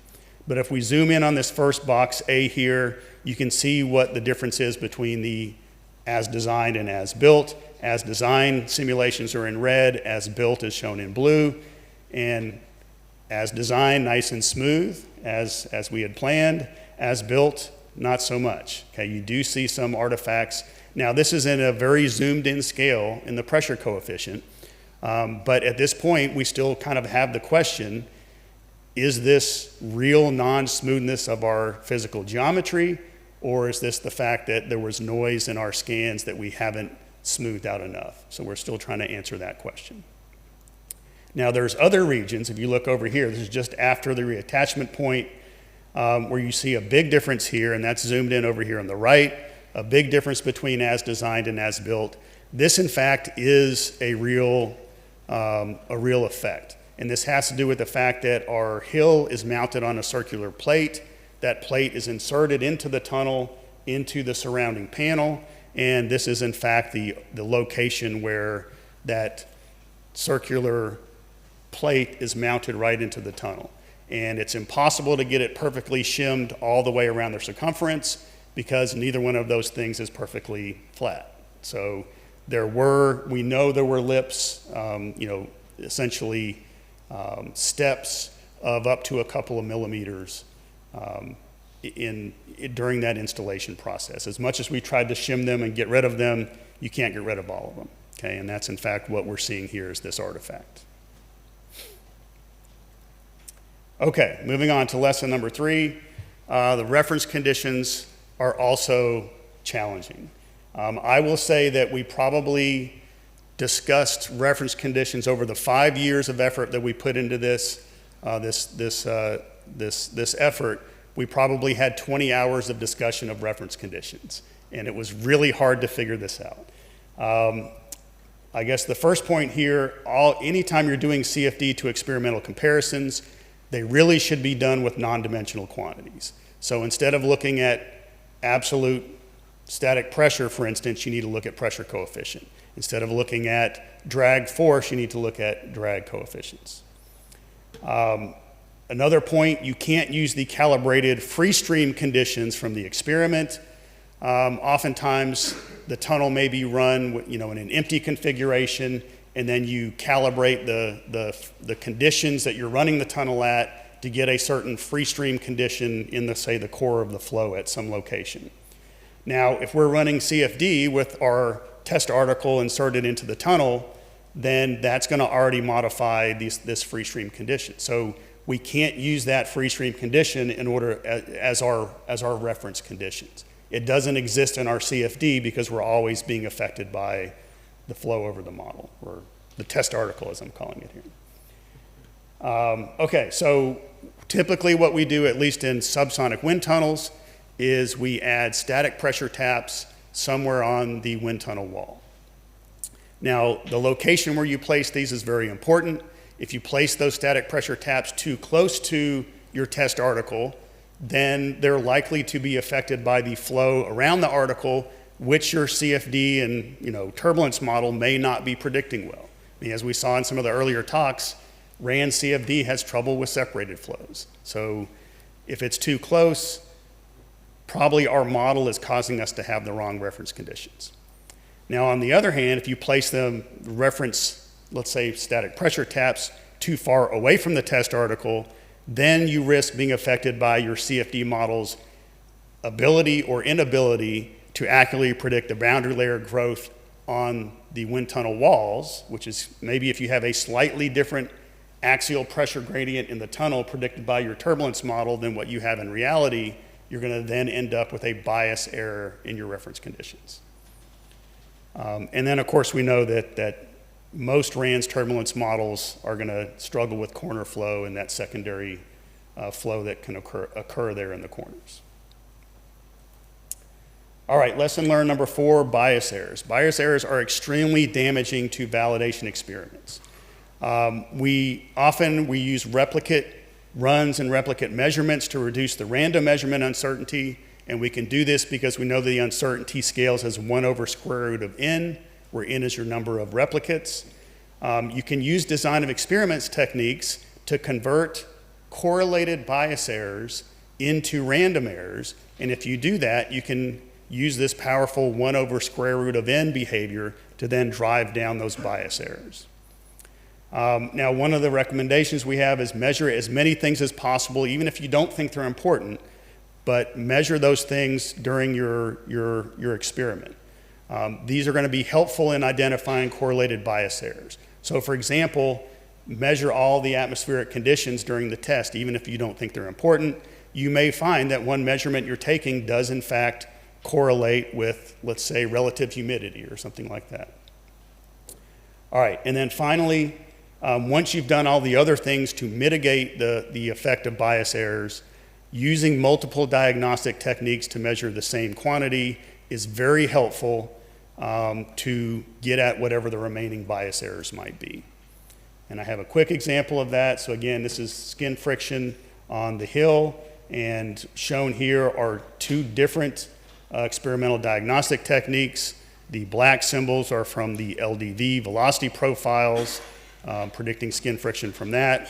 The blue symbols are from OFI, And you can see in our case, we've got very good agreement between those two different diagnostic techniques. Okay, this gives us confidence that our bias errors are relatively small. Okay, so in terms of future prospects, I already mentioned that CFD should be used to do pre-test computations. We can take that a step further and say, what if we do pre-test sensitivity analysis? So basically, we're looking to try to estimate the sensitivity of whatever outputs that you're measuring, skin friction, pressure coefficient, and so on, to the different inputs that you have. So if you can figure out what the sensitivity is, this can help you specify how accurately each input needs to be measured. Okay, as a CFD person, it's very easy for me to say, measure everything and make the uncertainty 0. Experimentalists, of course, push back and say, we can't do that. So putting your resources where they're most effective is important. And then finally, in terms of recommendations for future subsonic validation experiments, we really need to move in the direction of as-built tunnel geometry along with detailed inflow boundary conditions. So not just, yes, we measured velocity upstream, but we mapped the velocity out over an entire region of that upstream plane. And we are, in fact, doing this as part of the Common Research Wind Tunnel effort, which is a NATO Applied Vehicle Technologies panel that we're involved in. Okay, and then finally, non-intrusive velocity measurements. These are needed for flows with complex phenomena like pressure gradients, streamline curvature, flow separation and reattachment, and also relaminarization. Okay, so in terms of acknowledgments, I'd like to thank NASA Langley, and in particular two people who are here today, Mujib Malik, Chris Rumsey, and also Mike Kegereis. They funded the work and also provided a lot of guidance along the way. And by way of, I guess, completing here, I just wanted to throw up the team that has worked on this set of validation experiments. You see the students here at the top, the faculty and postdocs down here at the bottom. So we have had quite a large group that has worked on this effort. Thank you very much.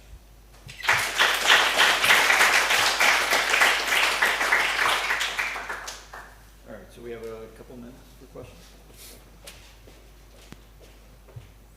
So, hello, thank you very much for your presentation. I really liked it a lot. This is Richard Heide speaking from University of Stuttgart, Germany.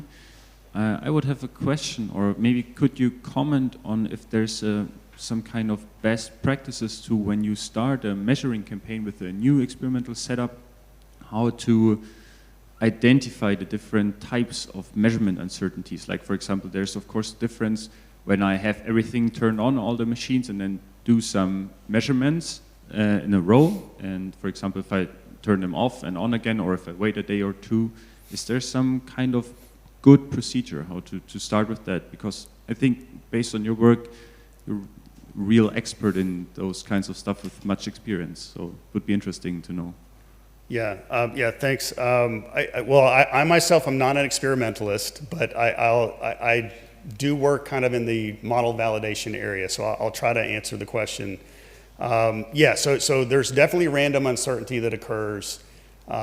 Doing replicate measurements is the way to get at that. So we know that uncertainty reduces 1 over square root of n, and it doesn't mean just repeat the measurement 10 times in 1 hour and then you're done.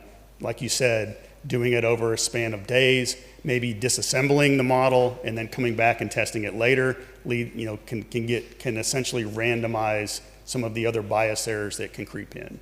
The other big errors and uncertainties that show up are due to the model itself and the geometry of the model, which you can get at by using symmetries, and then also the non-uniformity in the tunnel.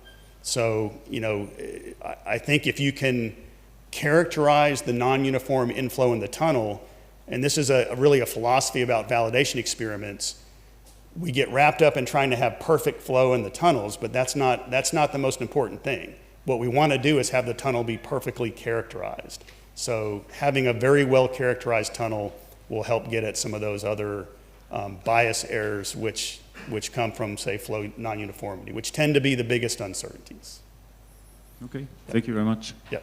So Chris, just to add to that, So in future ecosystem testing, we're going to be doing, we typically do a lot of repeat runs.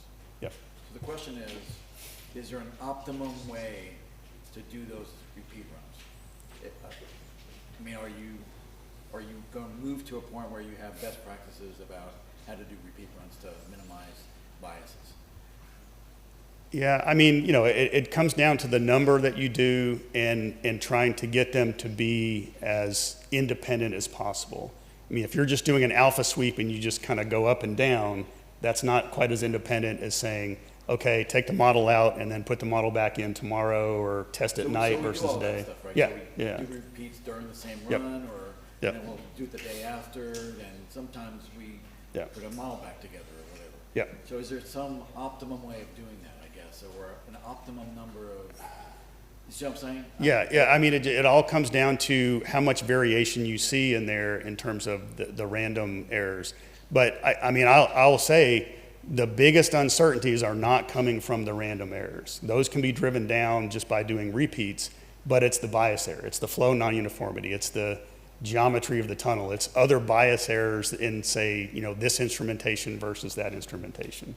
So those are the ones that really you have to try to figure out how to get at. Fair enough. Yep. Yeah, thanks for the talk. I have a question about the reference conditions. You also pointed out the advantages and disadvantages going closer or further away from the model. So is there an intermediate conclusion, or did the CFD results help you already to come to a conclusion about the reference conditions? What is the best location and how to set them up? Yeah, it's going to be very different for each case that you're looking at. In our case, I think we were far enough away from the model and on the opposite side of the tunnel that it was relatively unaffected by the presence of the model. But it wasn't so far upstream that, you know, if we missed the axial pressure gradient by 0.2% or something, that we were going to then create a bias in the reference conditions.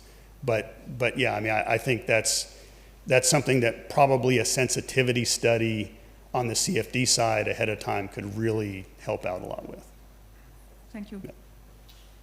All right, let's thank our speaker. We need to move on. All right, our last speaker for the session, before we have a panel, by the way, we'll have a panel again today, is Martin Galbraith. He's a principal research engineer in the Aeroastro department at MIT. His interests include aircraft design, geometric modeling, adjoint-based mesh adaptation aggregate. All right, thanks, Jeff. Okay, so we just saw two really great talks on how difficult it is to do validation work. So our group here basically said that and said we're going to see if we can do the simpler task of the verification step of doing CFD. Now, my name is the only name up there right now, but I have to acknowledge there should be another 40 or 50 names up there. They just wouldn't fit on the slide because this was a big, large effort here that I'm trying to summarize. So the high fidelity verification workshop, CFD verification shop, we came up some highfalutin missions of what we were trying to accomplish. You know, provide verification cases for CFD tools, get the current status of things, assess the performance of how we are, and establish some best practices.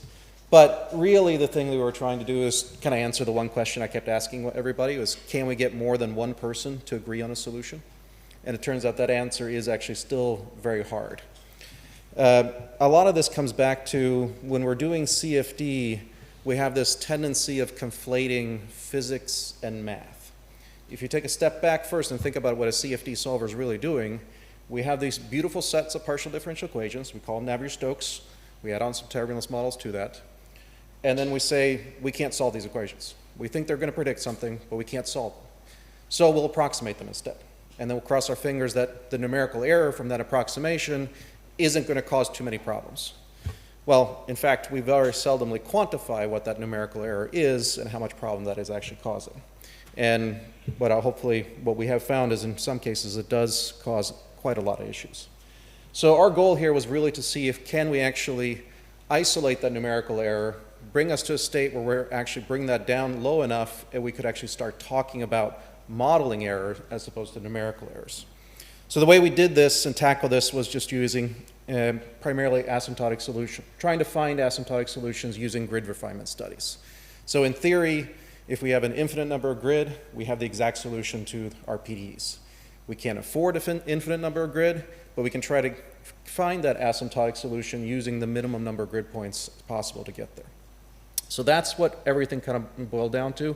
And in that asymptotic limit, in the infinite number of grids, it doesn't matter what discretization you use.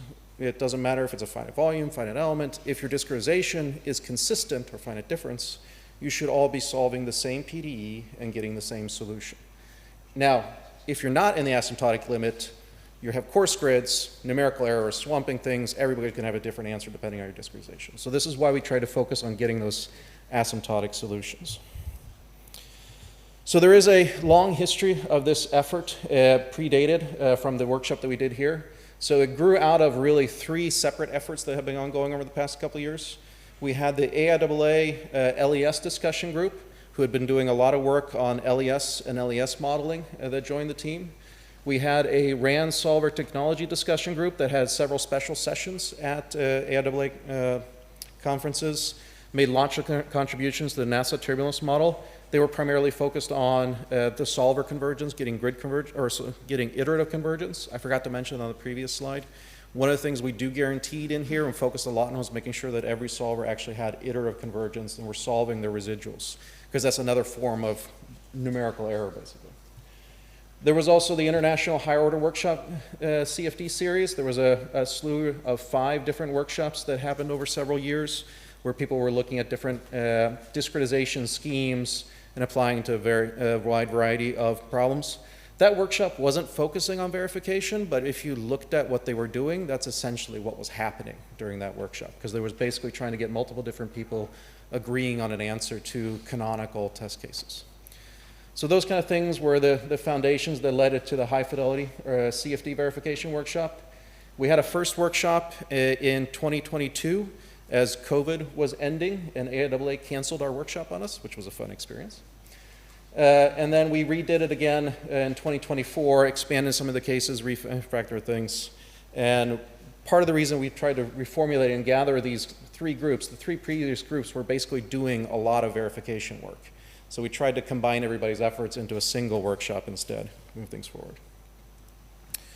So the workshop timeline, we had a kickoff meeting at SciTech 2022 where we presented all the different test cases we wanted people to participate. So we'd actually had a year before that. Oh, sorry. That's when we started the whole workshop process and started planning the different test cases we had. We then had a special session in 2023 where we presented to the public the test cases we wanted people to run. And then over the following year, we actually adopted the HighLift 4 process of meeting on a regular basis where people were interacting with each other, discussing the problems, and working towards trying to find commonality. What often had ended in many of the other previous workshops in the past was we did the classical, here's a problem, everybody goes off, does their own thing, we come back, and then we start talking and we realize, oh, you did this, you did that, if I just did this, we'd have better agreement. So rather than waiting for the workshop to have those discussions, we would have those continuing throughout the year to try to work towards what does it take to actually get agreement between different people. And then we had the workshop this past January at SciTech AAA. And then just about a month ago, we had a special session at Aviation where we summarized all the results from the workshop. And we are looking at doing another workshop cycle, kind of repeating this more or less, starting this SciTech in January. So the participation, we had 41 individuals actually contributing results to the workshop. From 22 different institutions. I have a sampling of all the different organization logos here, but this is not a complete list of them.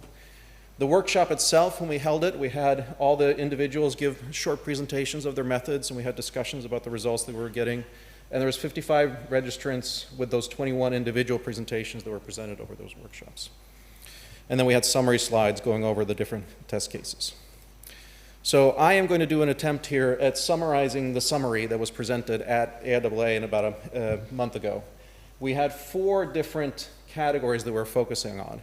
We had shock-dominated flows, we had focused on mesh motion technologies, RANs, where we had picked a very specific flavor of the SA turbulence model, and then LES, which really should have probably been called wall model LES. It was really a wall model LES type example. So I'm going to pick just a couple of cases from each one of these and kind of go through them. So first of all, the shock-dominated flows. So there was 4 test cases that were considered here. One of them was a very simple Gaussian bump in a channel. There's picked a pressure gradient, so you actually get a transonic shock on there. Look at mesh convergence to see how that converges. The other one was Sabin transonic diffuser. This introduced an actual RANS model that was used here. The first case was Inviscid. They looked at the high fire model, and they also looked at a unsteady shock vortex interaction test case. And I'm just going to focus on this Sabin transonic diffuser here. I have some more stuff in the backups if there are questions. So here's an example now of doing a mesh convergence study on this. This was from Metacom's contribution to the workshop. Here on the top, we have the pressure on the upper wall, and here we have the pressure on the lower wall, and these are just zoomed in versions of this region. And we have a series of grids, a coarse, a finer, a grid level 3, and grid level 4, 0, 1, 2, and 3, as we refine the grids. And if we look at these zoomed in versions here, you can see the pressure distributions on the coarsest grid is in the blue, and as we do grid refinement, the pressures are moving over towards the right and appear to be converging towards a asymptotic solution of some sort. Now, this chart also happens to show perfectly why I didn't want to have any actual experimental data involved in these discussions. Because if you look at this, you'll see that blue line is the one that actually looks like it agrees the best with the experimental data. But that blue line is the one that actually has most numerical error in it. It is the one where if you just happen to stop there, you got lucky that you happened to cross over where the data was. The actual solution to the PDEs is more closely going to be over in the red line. So the difference between the blue and the red is really numerical error. The difference between the red and the experiment, that's the modeling error. That's where we want to say, okay, when we have the red line, I can start tweaking the turbulence model, for example, which is in this case, to try to get the turbulence model to better match the experimental data.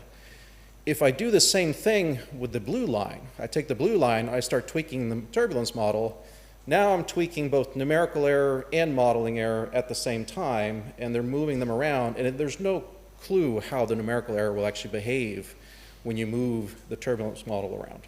So you don't want to be in that region, and this is why I didn't actually want to have any experimental data on these charts, but it helps in this case to explain why I didn't want to.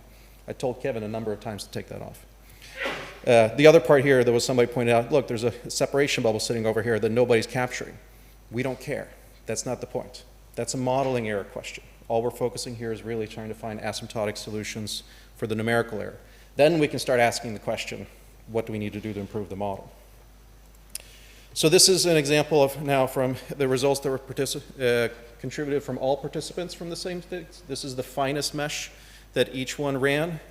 And you can see we got decent agreement between 3 of the participants with one particular outlier.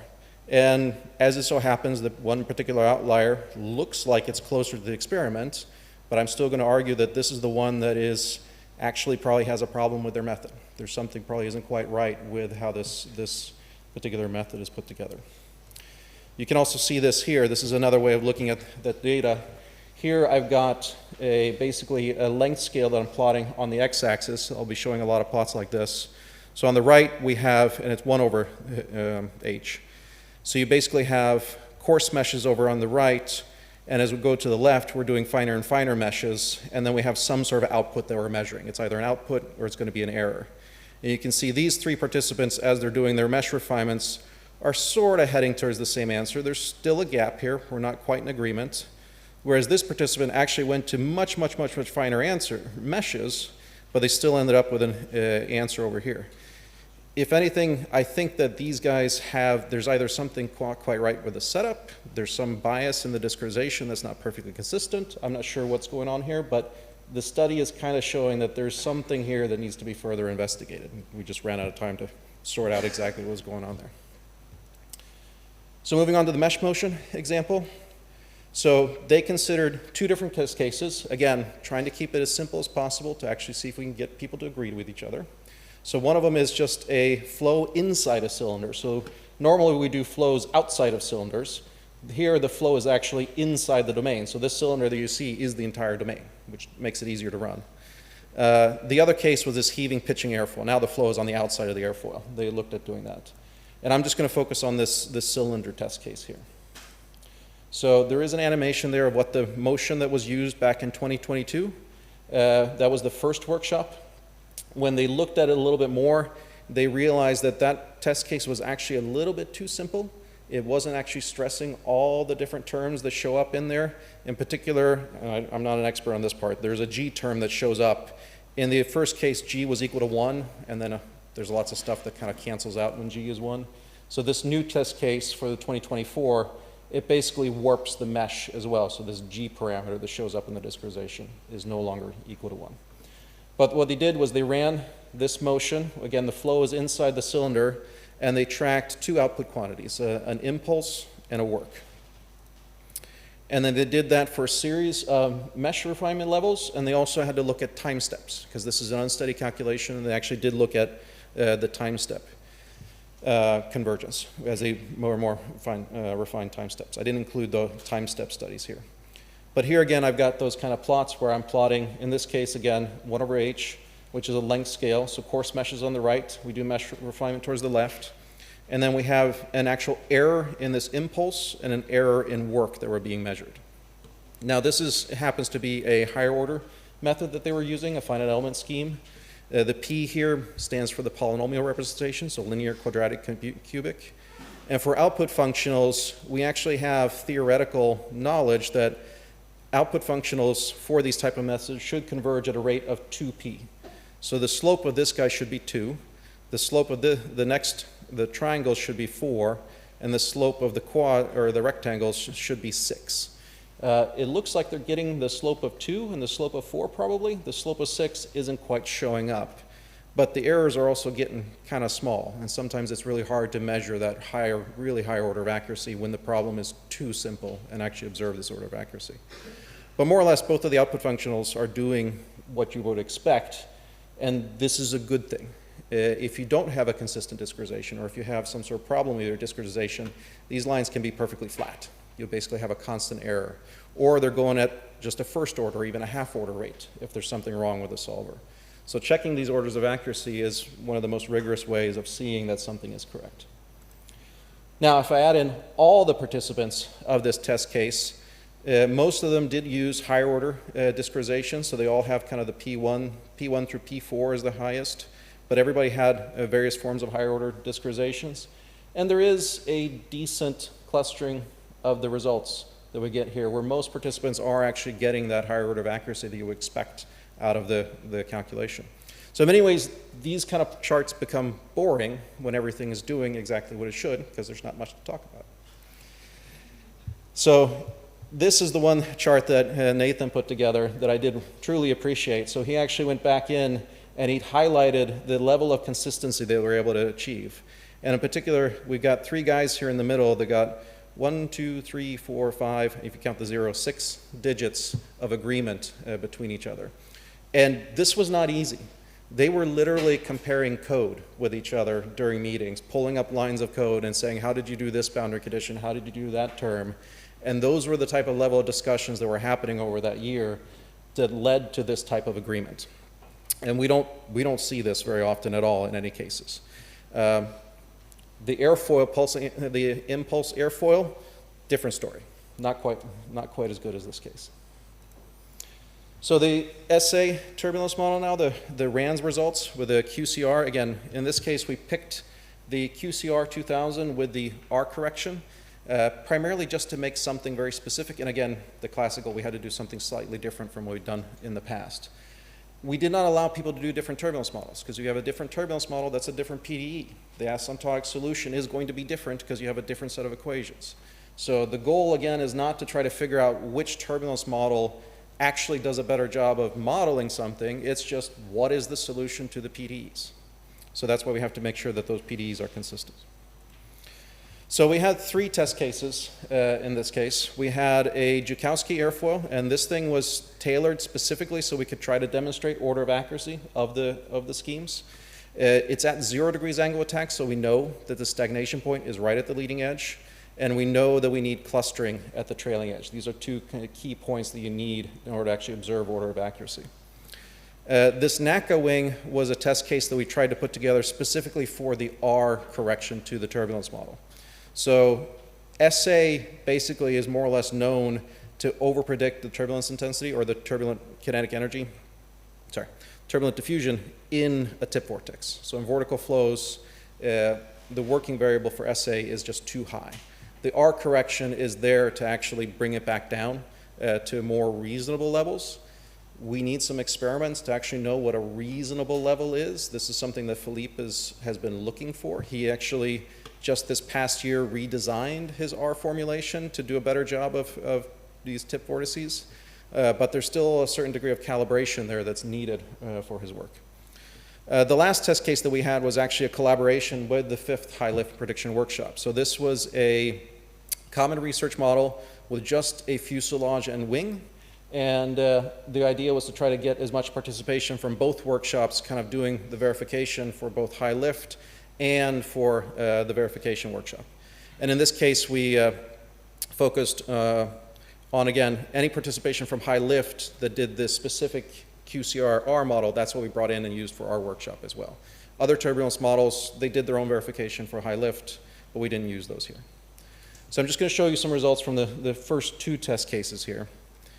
And again, the Joukowsky airfoil, we did design it so that you could observe order of accuracy. So in this case, there are some reference lines on this plot. Again, we've got mesh size, characteristic length scale versus drag error. And we have these black lines. There's a slope of 2, slope of 4, and slope of 6. Output functionals should converge at 2p. You can see there is this clustering here of the results from the finite volume schemes as well as the first order accurate finite element schemes. More or less getting the slope of 2. It's actually a little bit higher than 2, which is a little bit surprising for this case, but that's better than being too low. There is also some adaptive results here that are getting more down towards the higher order slope of 4 and 6 in these results. The nice thing, though, is that we actually, because we can get the errors down far enough, we can actually do these types of plots. We can't do this with any of the other test cases. We don't actually trust the values that we got enough to say that there is a truth value. If we looked at the absolute agreement between all the different participants, there is about a 0.74 variation in the drag value that we predicted between all the different groups.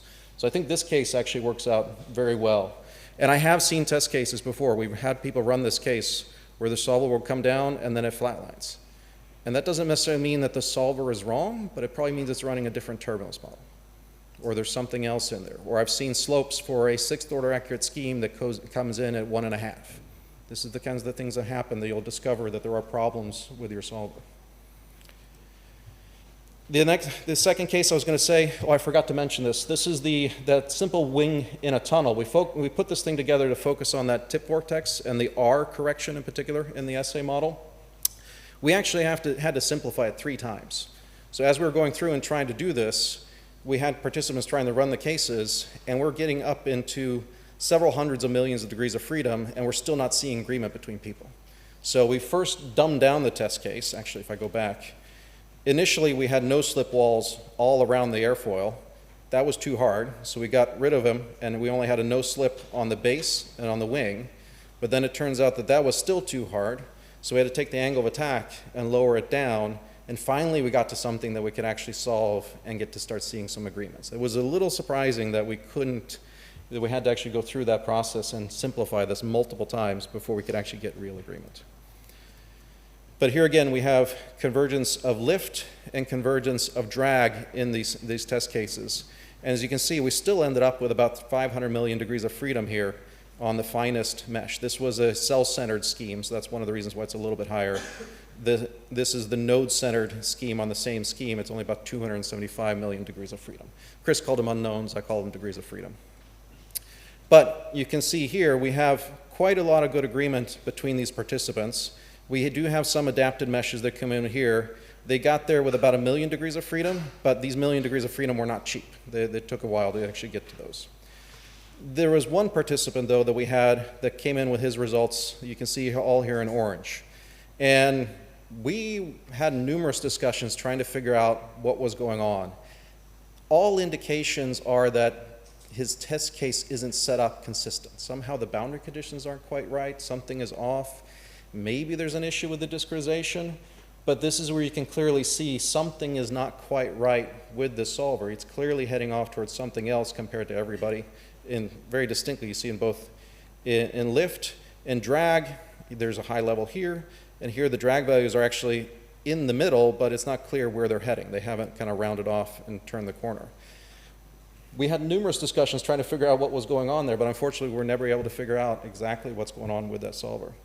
But between all the other ones, we did get a drag value below, a min and max drag variation less than 2 counts. So not quite below the 1 count value that a lot of people will advertise they want to see, but it's not easy, as it turns out, to get that level of agreement between multiple different people. So the last thing I've got is the wall model LES simulation group. So they focused on 2 test cases, and I'm actually going to show you some results from both of them, primarily because these things take an awful long time to actually run. So they had this backwards-facing smooth ramp. This was inspired by an experiment. I forget exactly. Yes, it was inspired by this experiment, but it's not consistent with that experiment. So there are differences there. Again, we did not want to compare with experiment. We just wanted to see, can you get 2 LES codes to agree on the same answer?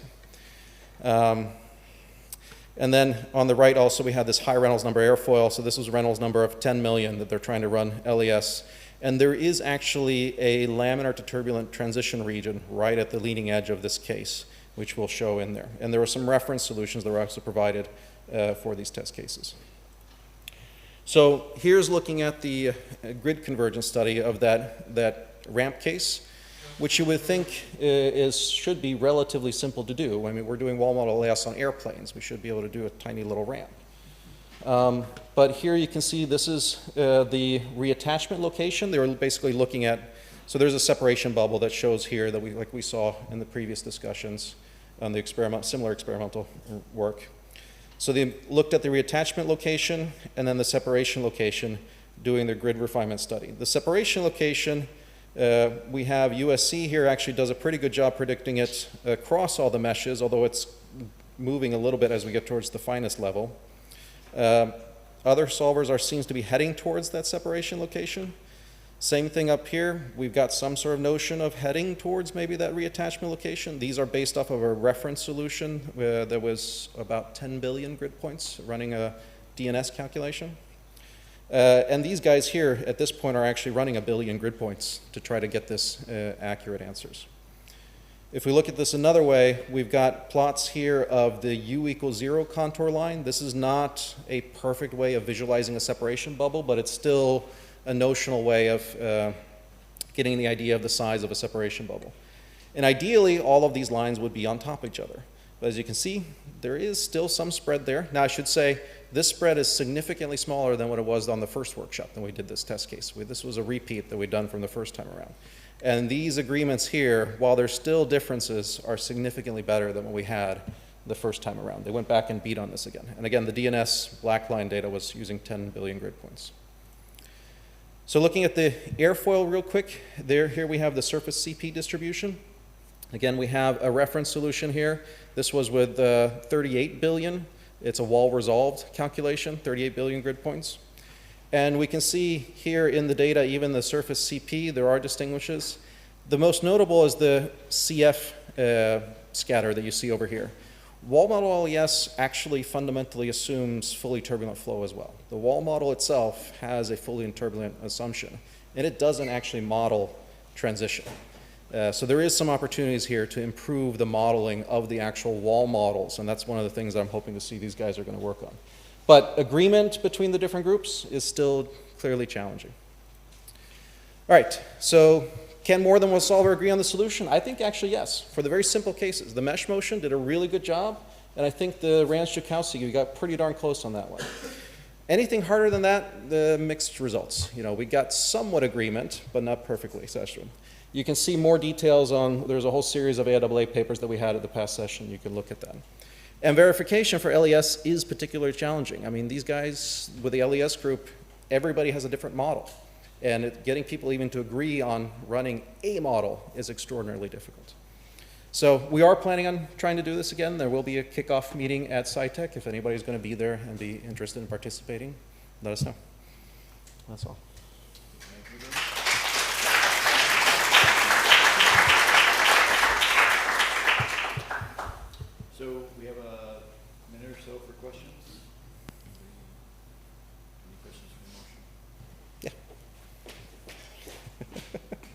Yeah, thank you.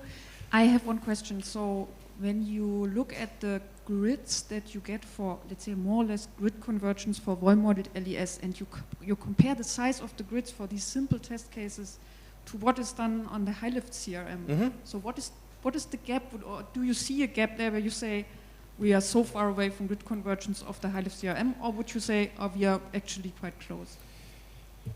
So I believe for the wall model LES groups for the high-lift CRM, I think 500 million was kind of, 200 to 500 million is what we typically saw for a full airplane. They're clearly nowhere near grid converged based off of these types of results. I mean, it takes 1 billion grid points to do a backwards facing ramp. I don't see how we can use half of that and do a full airplane. Now, does that mean that the wall model LES doesn't work on a full airplane? That doesn't. There's numerical error that's being propagated all over the place, and if that numerical error is still okay, it's not, ruining our predictions, it's still a model. Even RANS is ultimately a model that we hope models physics. LES is in the same boat. It's a model that we hope models something. If it does, it does. If it doesn't, yeah. This LES is very hard to tease apart, the whole numerical error and the modeling error, especially when the models depend on grid size. So there's a lot of the subgrid scale models have an H in there. So when you change the mesh, you change the model you're trying to solve. So what is the asymptotic solution out to that? I don't even know. Thank you. So I have a question for you, Yeah. actually. You didn't really touch on this, you talked about it. Yeah. What is the role of iterative convergence on these results? Yeah, so we took that one out by I didn't include any slides on it. We basically made sure that everybody did get their iterative convergence all the way down. It just adds more noise to it. It's another form of numerical error. But I mean, you ensured that every solution had at some level. Yes. So what was that level? I mean, was that? We tried to get as like close to machine precision, basically. Yeah, so 10 to the negative 11, 10 to the negative 12, those types of numbers. Did you toss out solutions that did not? No, we worked with people until they got it. Oh, I see. So we had those discussions. If anybody tried to give us something that didn't have those type of levels, we said, go back, run it more. Okay. So that we always would have those types of levels, just to take that at least out of the picture. Because that's the one thing we can kind of control easily. Correct. The other part of it is just the mesh distribution. That was the other part we had to do, was redo the meshes a couple different times to try to actually get good results. Hi, Arnold Garrel, University of Twente. Maybe a silly question, but did you check, for example, for the Tchaikovsky airfoil to run the codes in invisit mode and see if the result matches? No, we didn't. We could have, but we didn't. Again, the goal was to see what is the solution to the RANS equations, not necessarily what is the solution to the Euler equations. We could have done that. We could have done a more kind of systematic build-up on the Tchaikovsky, for example, first doing Euler, Navier-Stokes, and the RANS.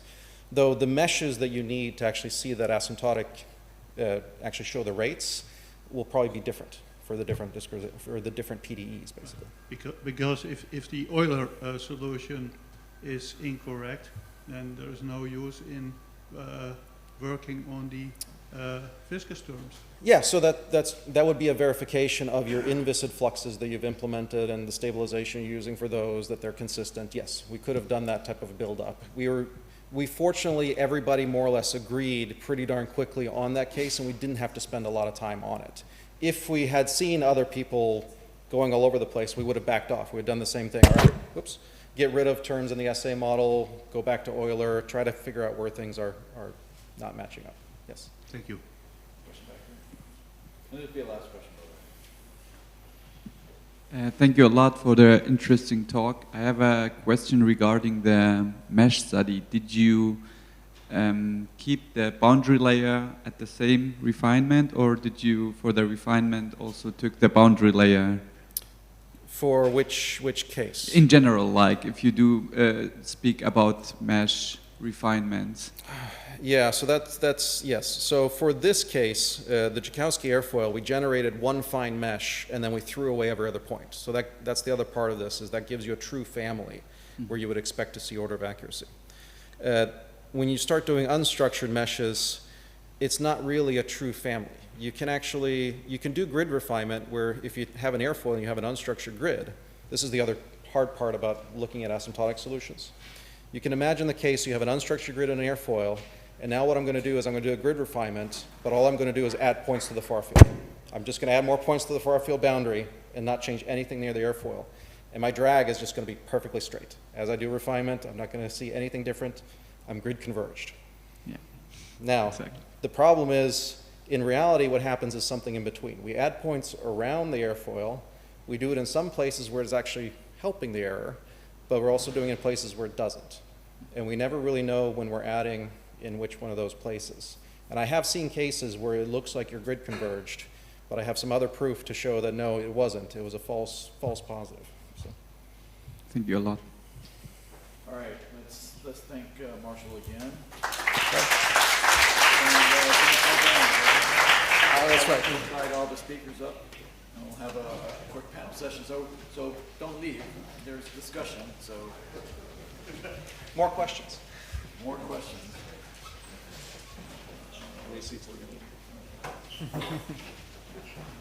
Just share a microphone.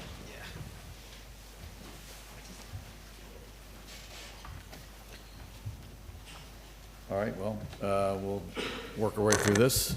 So again, what we want to try to do with this panel is explore some of the elements of CFD validation on a broader scale. So you've heard experts kind of give a broad brush summary of the work that's been going on for several years. So I would say, in general, we're developing best practices in how to do CFD validation experiments. And so I guess one of the first questions I would ask the panel is, what area of CFD validation really needs further work, further exploration, further development, so that we, drive down to, the true best practices of how to do these experiments. I mean, I'm sure there are things that you all have done that you wish you either could have done better or done more of, or didn't do because you ran out of time. Any thoughts on that? Well, one thought I have is, one problem we have now is we're really good at doing experiments that show that CFD is wrong, but we don't have a good way of figuring out how to fix them, how to fix the models, right? I mean, it's almost like we're missing the expertise to improve the actual modeling, because we've done so many times, oh, okay, this is a bad model, bad model, but what do you do about it? And we don't know how to actually improve the models easily. So, Yeah, maybe two thoughts on this. So first, at least at TLR, we looked a lot at isolated flow phenomena, and I think there were some valuable information out of the data, but I think we need to move on to interactions. And I think this is still quite an open field. Like, for example, you have a vortex emerging and it interacts with a boundary layer. And to find out what is the right method to simulate such a phenomenon? How far can we go with runs, and where and when do we have to switch to resolved turbulence? And I think this is also, for the high-lift prediction workshop, I think we clearly see that runs is doing a good job in the linear angle of attack area, and at some point we cannot rely any longer on runs. And where exactly is this point, and how should we, let's say, transition then from runs to resolved? And if this could be maybe a topic also in the next high-lift prediction workshop, more to understand how can we apply the different methods in a good way. Yeah. Yeah, and I guess I'll add to that. I think we really need to answer the question of just how thoroughly do we need to characterize our facilities where we're doing the testing. How much of the geometry do we need to understand of the facility itself? How much of the boundary conditions do we need to map out in order to, be able to perform these validation experiments as we're getting, finer and finer in terms of our comparison levels? Yeah, Marshall, any? Well, yeah, the guy who didn't do validation, but Well, I mean, along the lines of Chris's comments, I think there's a lot of opportunities we have identified where RANS has its deficiencies, which means there's an opportunity to improve them. We need people like Philippe and Steve and other individuals working on turbulence models to help us improve them, and they need data. I mean, that's what they need to figure out what's going on with the models to improve those. Some of that data could come from scale resolving. You know, it can come from experiment. If scale resolving is doing a good job of capturing things, interrogating those to help improve the models is an opportunity there. As far as the RANS technology, one thing that I've kind of noticed is a lot of RANS technology is stuck back in the 80s, early 90s, and it's more or less been fixed there. And there has been a lot of improvements in the past, but it hasn't made it back into legacy codes. So there's just another opportunity there too.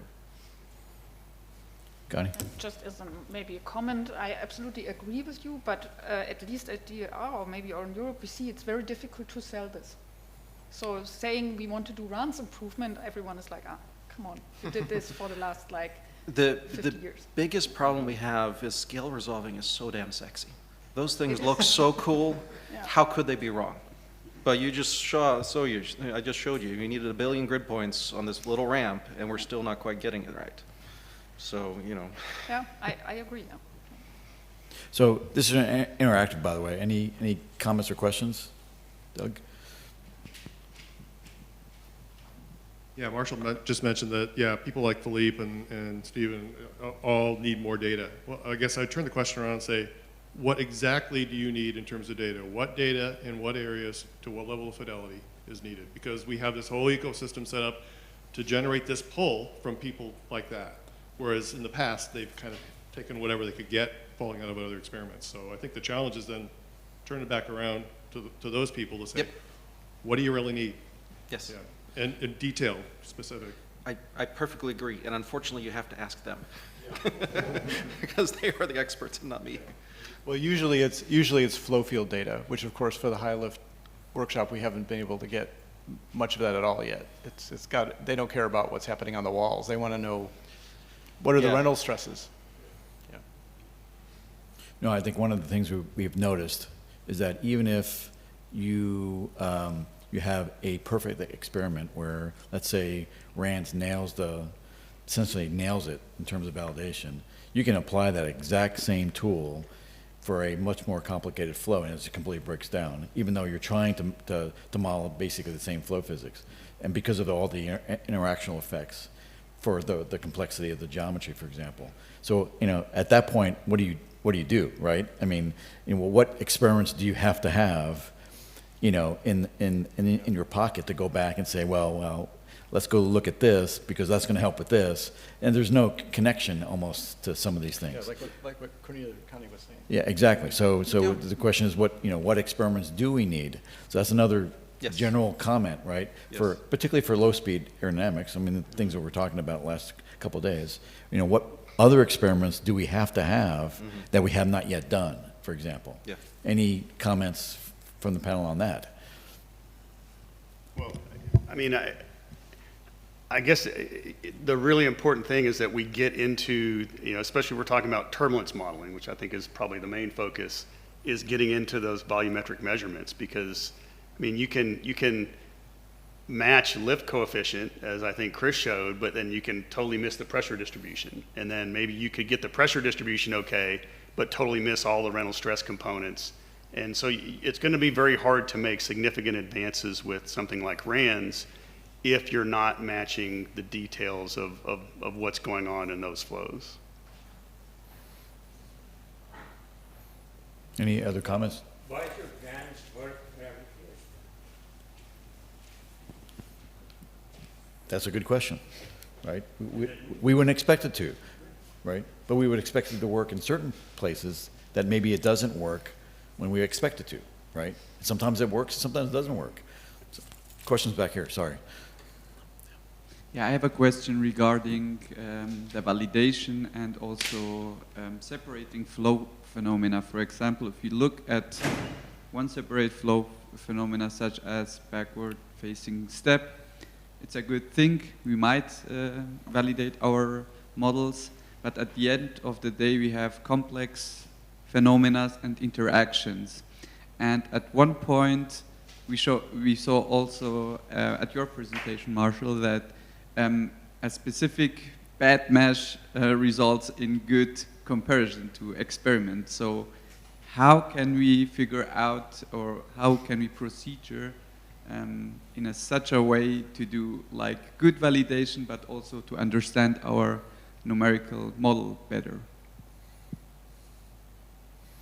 Like maybe to... I think the answer to that is that you have to, verification has to be an integral part of your validation assessment. I mean, if you're not doing a grid study, if you're not assessing iterative convergence, then you cannot make an assessment of how good a model is. So, I mean, I think it has to be there. And you know, we did that as part of the BEVERLI experiments. We had them run on at least 3 of the systematically refined meshes, report iterative convergence, all this kind of stuff. Yeah, so you have to do those steps first. The other thing that we don't see much in the community but does exist is, you know, the experimental guys always have to put error bars on their stuff. As CFD guys, we can do that too. There are error estimate techniques out there that you can do to actually put error bars, numerical error, not modeling error, but numerical error bars on it at least, to give a feel for how much do you really trust the answer that you got here on the given mesh that you're working on. It exists, but you don't see it much in the community. Nobody's actually using it, partially because it's hard. Maybe also another comment. I mean, Chris, in his talk, he showed that during the series of high-lift prediction workshop, it became clear that it's essential to have the brackets in the model. And I was wondering, can we, let's say, have an experiment which isolates one of these brackets somehow and have the slat and the wing, and just to better understand what really happens? I mean, this is a complex flow that emerges from these brackets, right? And how this somewhat vortices interact with the wing, and can this be more, let's say, isolated to better understand what's going on there? What do you think? Actually, I'm glad you brought that up, because we talked about that both at NASA, and also Philippe himself tried to develop a simplified unit problem test case with maybe a swept wing and one bracket with periodic boundary conditions. Yeah. There's some way to isolate the problem, but when we run that case, you don't see the same. It's like you need the whole wing, or you need other parts of it to get that weird pizza slice behavior. That's true. But if we have a good idea how we can, let's say, generate an experiment that isolates somehow this phenomenon, I think that's a real key. That's a real key. Yeah, that was only numerics, right? Where you didn't see the pizza slice. It was numeric. Yeah, it was numerics where we were trying to reproduce the problem that we see on the RANs first. But we never actually stuck anything in a tunnel that was a smaller thing to actually see. We were trying to do this. Yeah. Make pizza. Right. Appropriately, we're in Italy talking about all these pizza slices. I know. Yeah, it's getting. Yeah. No, that would be great to come up with some unit problem that would isolate things. Yeah. Maybe a short question. It's more an experiment. You mentioned that these 3-dimensional new techniques might be useful, but typically they will also have a problem with close to the surface of the model. And maybe at the LRR you've mentioned that there was some problem. Could you elaborate how the shake the box performed in close to the model? So with the shake the box approach, at least we saw that you can go reasonably close to the wall, that you get reliable skin friction coefficients out of your flow. That's what we saw on the smooth turbulent boundary layer that was subjected to the adverse pressure gradient. But obviously, this measurement technique cannot be applied to a complex geometry. Or to a complex case. This needs a very specific setup, and I think we needed 8 cameras just to get this one point very close to the wall and some other points in a 3D volume. So it's a huge effort to get such data, and for now that's also another reason why our experiments are so simple, because only on these very simple geometries you can get these very high accurate data, and we are not yet there to apply them on more complex case. I think, yeah, even in 3D, it's more or less, so really 3D flows, it becomes already very difficult. From those velocity data, you can extract pressure data at the volumetric. Have you tried? To extract pressure data from that? I think we did so, but I would have to look it up. We did so, and I think it was also reasonably well predicted, yeah. So I guess if I could just add to that real quickly. I know that in our case, when we did our PIV measurements, we could not get very close to the wall accurately. However, with the laser Doppler velocimetry, we got very deep into that viscous sublayer. So it depends on the diagnostic technique as well. I have a remark. In my previous life, I worked at Fokker Aircraft, and there was a mention of having off-body measurements, and I can concur.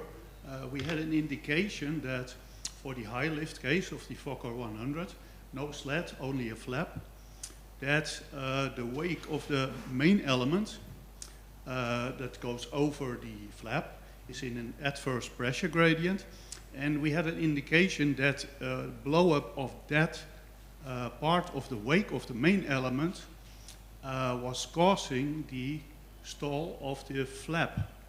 So if you're looking at lift coefficient, etc., all those details are gone, yep. And you're maybe working on the wall boundary layer, while it's the wake that is causing the problem. So that's my remark. So the off-body measurements are definitely helping there. Thank you. Well, I'm Pradeep Raj from Virginia Tech, and I enjoyed everybody's presentation here. But what I'm struggling with here now is how do you bridge the gap from what we heard from you to the people who are applying these methods, because the vendors are pushing them, all kinds of methods you can download, as you know, without having to even pay for it. And what do you tell them? Are they wasting their time? Because Jeff said, well, sometimes these ramps work in one area, then you apply to another one, they don't. And Mujib said, well, are they expected to, or should they? So is there a way to build a bridge, or we're going to keep doing the planning for 2030, 2040, 2050, and then of course, I don't like to think about that past 2050. But thank you. Yeah, it's a really good question. I'm wondering, right now, so we've been looking at machine learning for trying to help turbulence models and having a difficult time getting past square one there. But maybe there's another use for machine learning where can a user have a machine learning model tell them don't trust the solution, or trust the solution, or trust the solution in this area but not this area. I mean, maybe it would be good at that sort of thing. I mean, right now, it's like your level of expertise. The longer you've been in this field, you kind of know what to trust and what not to trust. But a young engineer might not. Maybe they need something like that to help guide them. That's exactly my concern. And the other is, and the fluid field. I don't know you can trust any of those, because you make a small change in the geometry or flow conditions, all of a sudden you're very different. So I don't even know how we could actually get there, but I'm just skeptical. I'm not saying we could. So it'll be interesting to see what somebody could come. Yeah. Thank you. So I guess just a comment. I'm not quite as skeptical about the RANS models. I'd say the current models, yes, they have deficiencies, but also the current models were really developed without this detailed information that we're now able to access. I mean, look at K epsilon, right? So developed in the 70s. Look at all the new techniques and all the new information that we have now. We have all the Reynolds stress components, right? We can, in many cases, knobs were dialed in to give bulk quantities that could be measured back then, and the details were just given up on. And I think now that we understand the details, now that we have these tools like machine learning, but in a very physics constrained manner, I think there will be some progress made with the RANS models. Now, I'll just make a couple comments. So we're doing the best that we can. right? That, I mean, that's essentially what, there's really two things, right? There's technology. So now we have strong linear solvers, which we didn't have 20 years ago, 30 years ago. That has proven to be crucial, right, to getting machine level convergence, right? You have to have that now. That is something that we have learned over the last 5 or 10 years. You have to have that. So now we have it, right? Now, so computing is the other constraint. We have to have a lot of grid points. We know we're under-resolving a lot of the flows that we're trying to solve, right? If we had more computing, we would solve that, we would understand that problem better, right? So we're building best practices in this environment where we have constraints, right? And we're learning, so the argument could be, we're not learning fast enough, right? We kind of know what we need to do now, but we have constraints, right? We probably need to be running 20 billion points to solve an LES, a wall-mount LES simulation on a reasonably complicated thing, but we can't get there, right? It's just too expensive, or we don't have the resource to get there. So I think what we're trying to do is the right approach, right, within the constraints that we have. So I would argue that, we're building best practices. So if somebody's going to try to go pull a tool, from a vendor, you have to understand what the best practices are in utilizing that tool for a certain application. If you don't know that, you really can't use it, right? I mean, so it seems obvious, but in many cases it's not, right? So people don't do that. I totally agree. I commend the work that you are doing. The thing is, where are those best practices and how are they getting disseminated? Yeah, right, right. What is the process for doing that? Right. And who determines what the best practices are? And so there are questions along those lines that I think would be good for some group. I think it was interesting to see how this verification part today. Yeah. And so the concern is, we have all the students graduating, and they take a project in masters to do some CFD, and they think they're good experts, they know all about it. Because we've been telling them, hey, we've been doing it for so many years, and you can solve all your problems. And then you hear the Exactly. experts like yourself. And so I'm trying to just figure out how you get the message right, who are actually designing a future aircraft. Well, it's this collaborative environment that we're operating in that allows us to share these experiences, right? How best to disseminate? That's a really good question. I mean, we have technical papers that we put out. There's tons of them. How do you go through that in a reasonably easy way? That's hard, So all good questions. Yeah. So Adam, you had a question too, or. I guess I was just going back to very beginning Chris's comment about, we have these experiments and we don't seem to be getting new models out of them, right? Is it just that we don't have the people, we don't have the right expertise, or are we just perhaps designing experiments that aren't getting after the questions we really care about, right? Mm-hmm. We have, on the one end, we have fully complex high-lift airplanes, on the other we have bumps. Are we just missing the right validation experiments as opposed to the people? Yeah, it may be a combination of both. I mean, we had a few years ago, we had a meeting in Suffolk, Virginia, where it was about machine learning, but a lot of it was also talking about RANs and its future or lack thereof. And everyone at the workshop agreed that RANs is extremely important, but no one wants to fund it, like what Connie said. So people aren't being trained in RANs, turbulence model. There's no new, at least not, probably very few new Philippe Spillarts being grown at this point.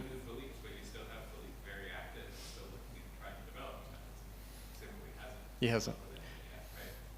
Well, he's been actually doing more than, I mean, a lot of variants to his model, over the years. But yeah, but you're right. He doesn't have doesn't know what to do right now about this pizza slice problem because he doesn't have the data.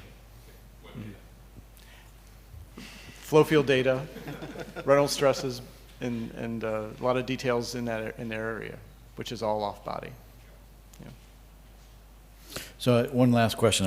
We're almost out of time, but from a a high lift standpoint, what is the one flow measurement technology that you think is available, reasonably productionized, available, that we ought to be looking at for future ecosystem testing?